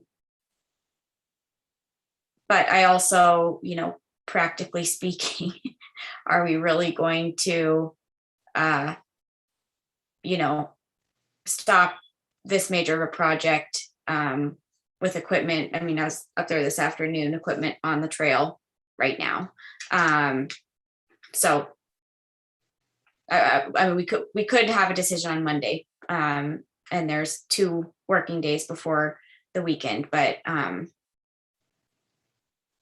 not necessarily tied to one way or the other. Yeah, go ahead, Commissioner Logan. Thank you, Mr. Mayor Pro Tem. I think you make good sense in terms of public noticing and the fact that this particular item is not on tonight's agenda. On the other hand, I am comfortable with the manager making sort of that management type decision to suspend, or whatever the technical term would be for the work on it. So, but I do think, if we do make some sort of more permanent decision, that we don't make that here tonight. So, thank you. And Mayor Pro Tem, I would agree with what Commissioner Logan articulated. Okay, I mean, I'm generally in the same vein as Commissioners O'Loughlin and Logan on this. But I guess a question going back to Commissioner Dean's comment, Christy, Rachel, are you all feeling comfortable in terms of presenting this and really having that, full-fledged, robust public presentation on this thing, right? I mean, it's, it blew up rather quickly. There's been a ton of questions. We just went through sort of a smattering of the background tonight. And Commissioner Dean asked about Monday, and I think that's right. It could get on an agenda. Realistically, are we prepared to do that? And I say that with if we're not, we're going to open ourselves up to additional commentary, right? And sort of facilitate the same problem we keep seeing with these public discussions that we're presenting a smaller smattering of facts, and we're asking for a decision. And it's getting incredibly unhealthy in some of these public conversations. It's beginning to feel like a zero-sum game. And a lot of the emails we're getting are ends justifying the means, or people sort of mudslinging. And so are we going to have that conversation well on Monday, or are we going to add fuel to the fire? And if we are, say that so that we can go into it eyes wide open and do this in 2 weeks if that's what we need, or longer. Sure. So there won't be a policy question that I'm bringing forward. That, I guess, is the larger question that I have yet to get the policy question asked of me, so I don't know what to respond to. It's part of the yes, I can absolutely put it on the agenda and bring it forward to give a project update. What I want to make sure that we hit is the policy question. Is the policy question, did we follow a process that resulted in a decision? We, as you point out, Commissioner Dean, that have time to post it onto the agenda. Christy and Brad have done a significant amount of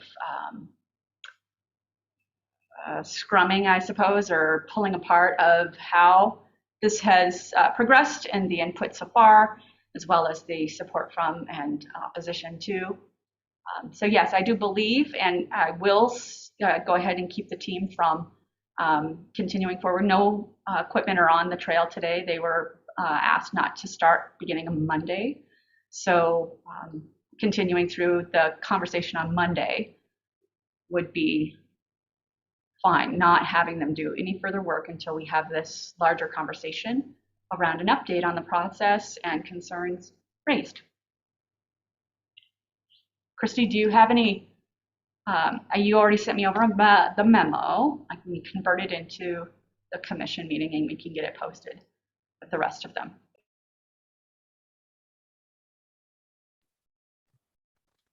Mayor Pro Tem, Yeah, go ahead. Oh, I was just going to say, if the city manager doesn't see a policy question here, I am comfortable with saying, move forward with what you as the manager feels the best. You know, I guess I'm just not totally sure. I feel like on the one hand, we're sort of being asked, or there's a question of whether or not there's a decision point for us. But then on the other hand, uncertainty around if there's a policy question here. I'm on it. I would like some clarity as to what it is that you are asking from the commission at this point, or if the answer is, we simply want to report where lessons are learned and here's how we're moving forward. No, there is no question for the commission. I'm just beginning to get a little confused. Yeah, no, I think that's a fair question. So the policy, so the commission makes the decision on the broader policy, but the greater detail on the discretion, the expert discretion on changes within this project, I think is the larger picture that I'm hoping to have the commission share.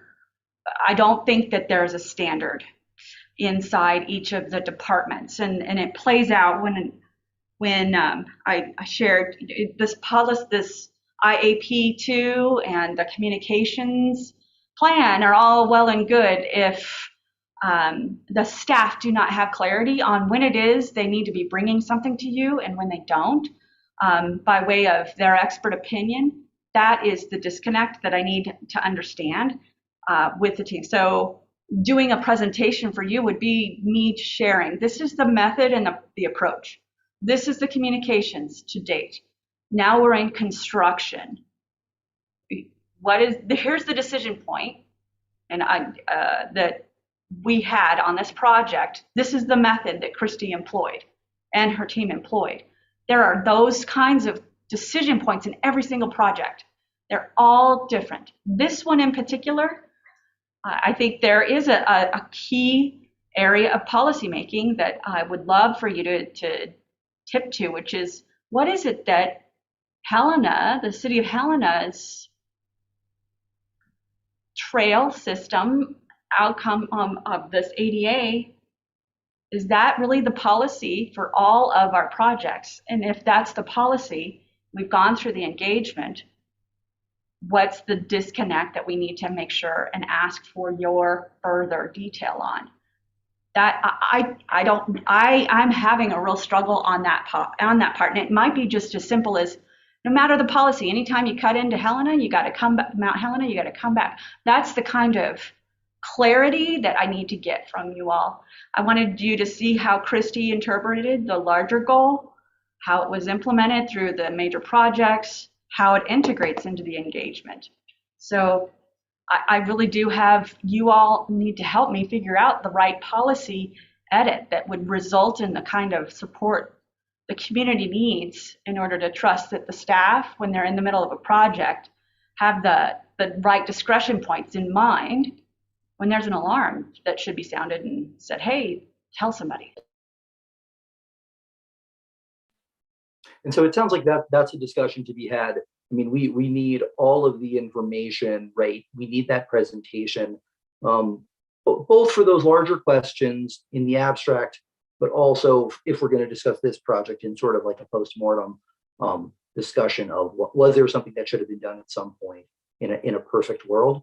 But I don't think we're having that conversation tonight because we don't have all of the information. It's been a conversation that's going to have come after we have all of the information. So, I mean, I think I will concur with Commissioner O'Loughlin that I am a little confused. If the direction simply is that it's left up to the discretion of the manager of when to send people back out there, I had asked you on Monday, I think everyone saw my email, is it the city's intention to complete phase 1 at this point? And my understanding from you is, yes, the city intends to finish phase 1 at this point. Then, I'll say to the three of you commissioners, unless any of the four of us, the three of you or the mayor, if he weighs in, wants to say, you know what, the commission just wants to stop this project at this point, I think it's pretty clear where we're leaving things tonight. That it is the manager's discretion. The manager could send people back out there tomorrow. And the city does intend to finish out phase 1 of this project. And barring the commission intervening, that's the way things are going to go.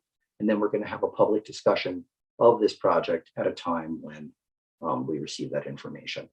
Does anyone have an issue with that, or am I stating it incorrectly? My understanding, Ms. Arloshaw. Thank you. That's true. That's mine as well.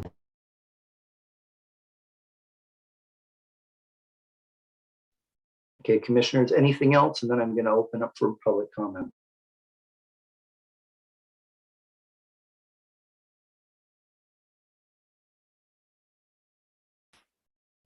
Okay, then at this point, I'm going to open it up for public comment. It is 5:55 p.m. We're only supposed to go to 6. We're going to keep going for a little bit. I am going to ask everyone, please, I implore you, be civil, be succinct. We've received many, many emails that have said in many cases the same things. We are going to have an additional meeting discussing this with a full-on memo and discussion. And so I would respectfully ask all of you to keep it civil, keep it short, and know that we are going to continue this discussion at a later date. Madam Clerk. Mayor Pro Tem and Commissioners, the hand I have raised is Sonda Gobb. All right, go ahead, Sonda. Hi, I thought there were going to be lots of people before me. But anyway, so I'm a little confused, and I read your email. Thanks for sharing that. As a citizen, is how many people were like threatened on this trail? I haven't gone to check it out. Because I'm a special ed teacher, I understand the ADA projects, and it might be just a pure education kind of a thing of how I can understand cutting into Mount Helena, but in order to get the grades that they need for special ed, for anyone in a wheelchair or a motorized wheelchair to experience part of Mount Helena, there's going to be huge cuts within that mountain. So I don't know. So, and I think it's appalling that maybe city workers are getting threatened. I'm sorry if you're getting emails that are threatening. We only have a few more weeks. I mean, it's surprising how long our summer has lasted, but I really, as a citizen, just finish the project so they can see when it's done. And once it's done, they'll really enjoy it. But, you know, there's those one fraction of people that scream the most because they don't understand that that's a very steep hill and you're going to have major grades and cuts into the mountain. And, you know, your naturalists are going to be like, but what about the squirrels and the worms? So I don't know about those, but for it to be ADA, and apparently it was voted to put the ADA ramps in, then it needs to be done. So please finish it. Thanks. Thank you, Sonda. Madam Clerk. Mayor Pro Tem and Commissioners, the next hand I have raised is Ken Eden. All right, go ahead, Ken. Very quickly, 1 minute. Jeff Sherlock sent one of the commissioners an email that contained a very lucid and clear discussion of the policies that may have been violated. And those have to do with the change in position of the trail that was presented at the very first in 2019 in a letter to the commissioners and to the mayor. And lastly, at the listening session, the map that has been presented and was supported initially by many people and rejected by others is because the two trails are different. There are 3 football field widths between the field that was presented and the one that is now being constructed. The altitude of or elevation gain was listed as 40 feet in all of those communications. It is factually more closer to 160 feet. The desired width of most ADA trails is 3 to 3.5 feet. This is 7 or 8 feet in places. It's those changes that were made outside of accurate citizen input that we're concerned about. There are other factors. It could have been put in a better place. I can suggest one. And if anybody requests that, I will send them the best drawing I can do of it. But I think both of those issues, policy and location, need to be addressed. There are other issues, but those I think are the major two. Thanks, Ken. Madam Clerk. Mayor and Commissioners, Mayor Pro Tem and Commissioners, I have no other hands raised and I've received no other written public comment at this time.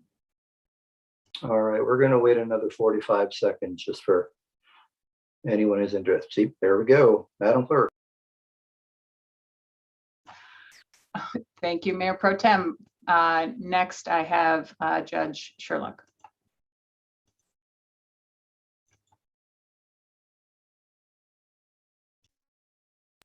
Go ahead. Couple of comments. I have to go see Jeopardy pretty quick, so we need to get this over. I am very sad to hear that the manager had to stop things because I have some disagreements, but my dealings with the park staff have been very congenial, and I'm very sad that anything otherwise has occurred.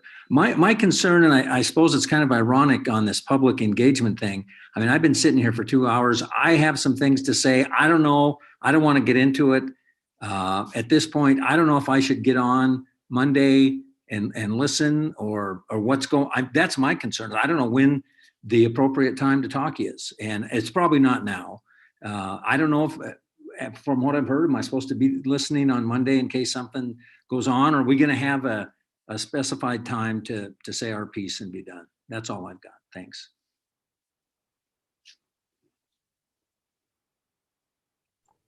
Thanks, Jeff. Madam Clerk. Mayor Pro Tem, next I have Claudia Clifford.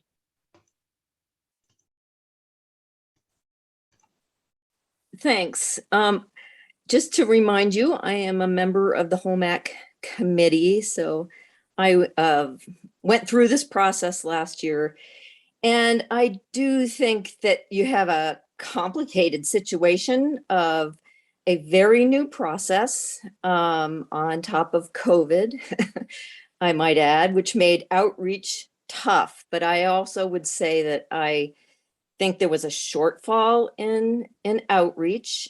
I did enjoy listening to your communications officer present the plan, and I think it would be worthwhile to go back through that public engagement process that I know is a lot of work to put into place and see whether or not it couldn't be improved.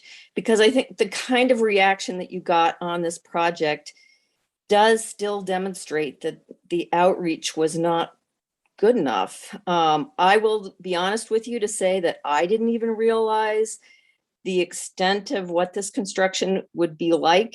And you are dealing with a iconic mountain of Helena, a symbol of Helena, a very endeared part of Helena, and that perhaps all of us were at fault for not sort of taking more time in a very busy situation to evaluate what was going on and what was going to be constructed. I was even at the June HOMAC meeting. We walked the trail that Brad was suggesting. It was just flagged, but there wasn't really a conversation of here's the difference between what was presented to you. There was no meeting really. It was just walking where he thought he wanted to put the trail. So it wasn't a robust conversation about the difference between what had been approved last fall and what was going to happen. And those are not good. Those are bad oversights, in my opinion.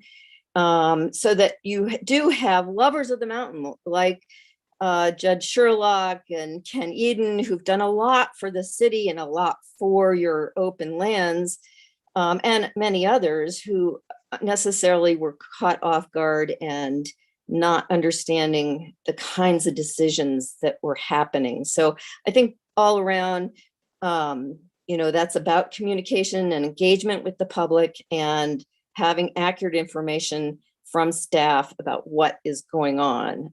It is more complicated than that, but those are my initial thoughts, and I appreciate you paying attention to this. Thank you.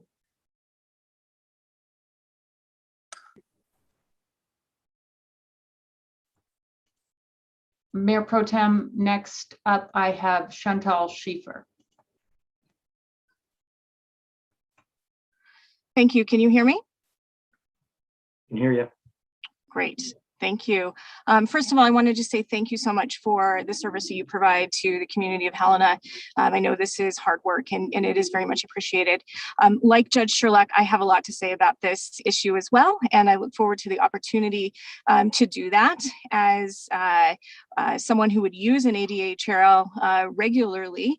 I am very passionate about providing access to all Helenans, regardless of ability, and look forward to the opportunity when we can have a true discussion around continuing this project. I do hope that it does continue. I do hope that it continues in a way that is safe for those employees working on it. I would like to hear more information about what threats have been provided to those individuals.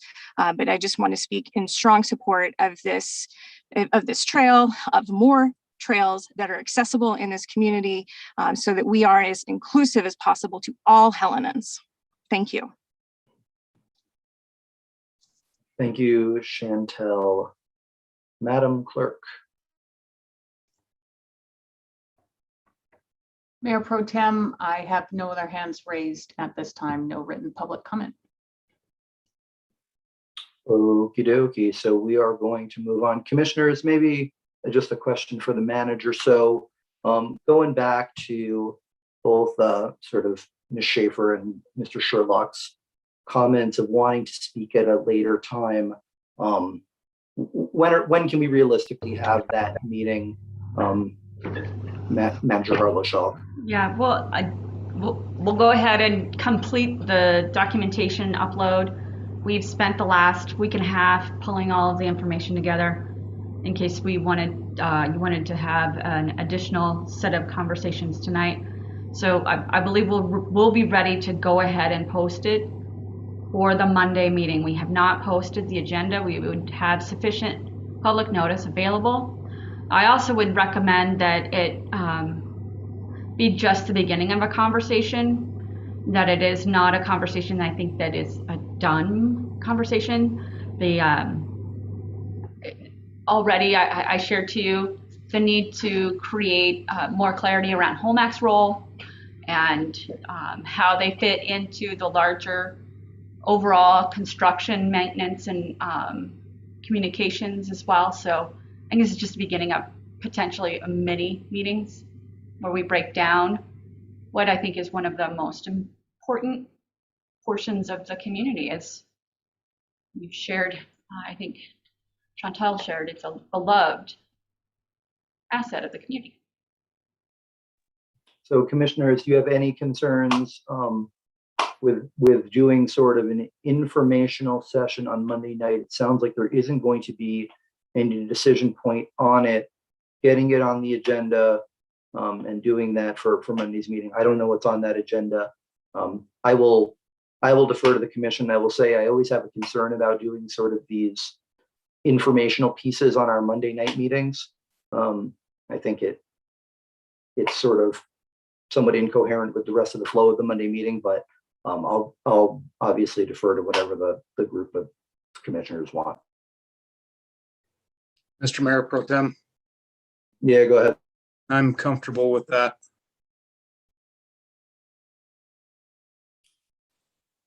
Mr. Mayor Pro Tem, I do share your hesitance in terms of informational items on our Monday night regular meetings, but I do think that this issue is probably significant enough to warrant it, and I'd be comfortable with including it on the meeting agenda.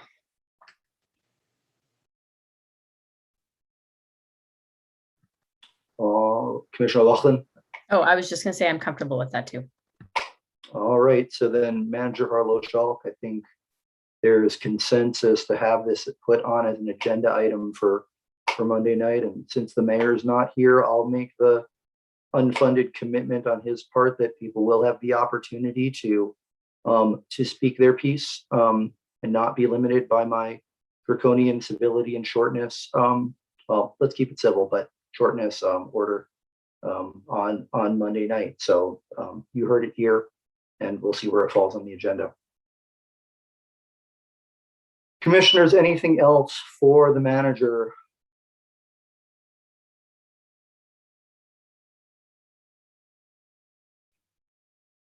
Madam Manager, any direction needed from us or anything you need to recap? Thank you. At this point, it's adoption of and continuing to move forward with the participation and education, as well as making sure that put this on the agenda. Thank you.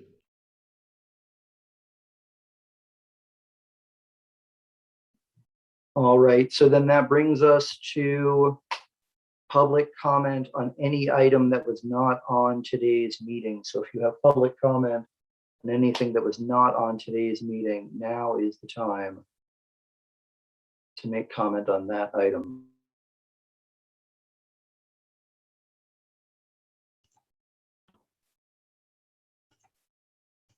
Madam Clerk. Mayor Pro Tem, I do have some written public comment, but it appears that it is by the same individual, Ann Brodsky. So, and she has her hand raised, so I'll go ahead and give her her mic. Go ahead, Ann. I only have to apologize because my comment does not concern items that weren't already on this meeting's agenda or part of the discussion, but I was unclear, and I raised it through a question. I'm still unclear what you're planning to talk about on Monday. Is it what's transpired to date? I understand there's a phase 2. Is that what you're talking about?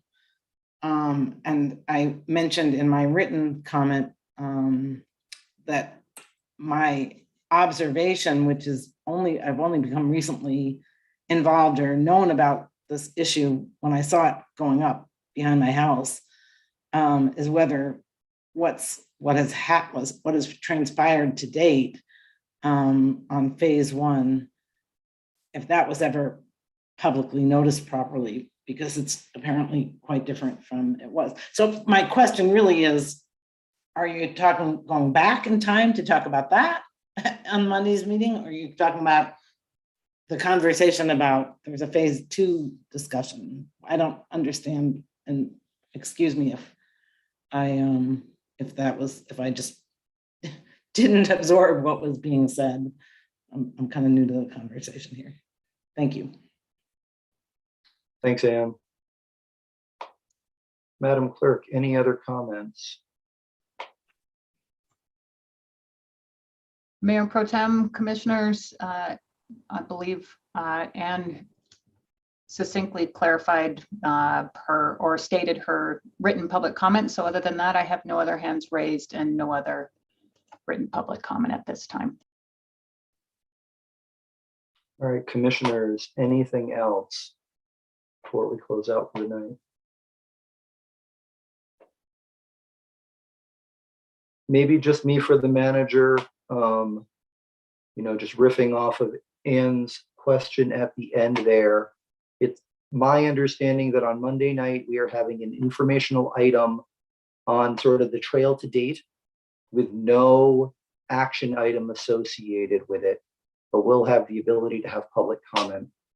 And then at some point further on in the future, in conjunction with the communication strategy and just generally project implementation in general, will be a broader conversation about when there has to be check-ins and policy questions, and when we are implementing and when we are asking the public for feedback. Is that a fair encapsulation of my understanding from your prior comment? Yes. Okay, then with that, unless any other commissioners have any clarification on that, we're going to call it a night, folks.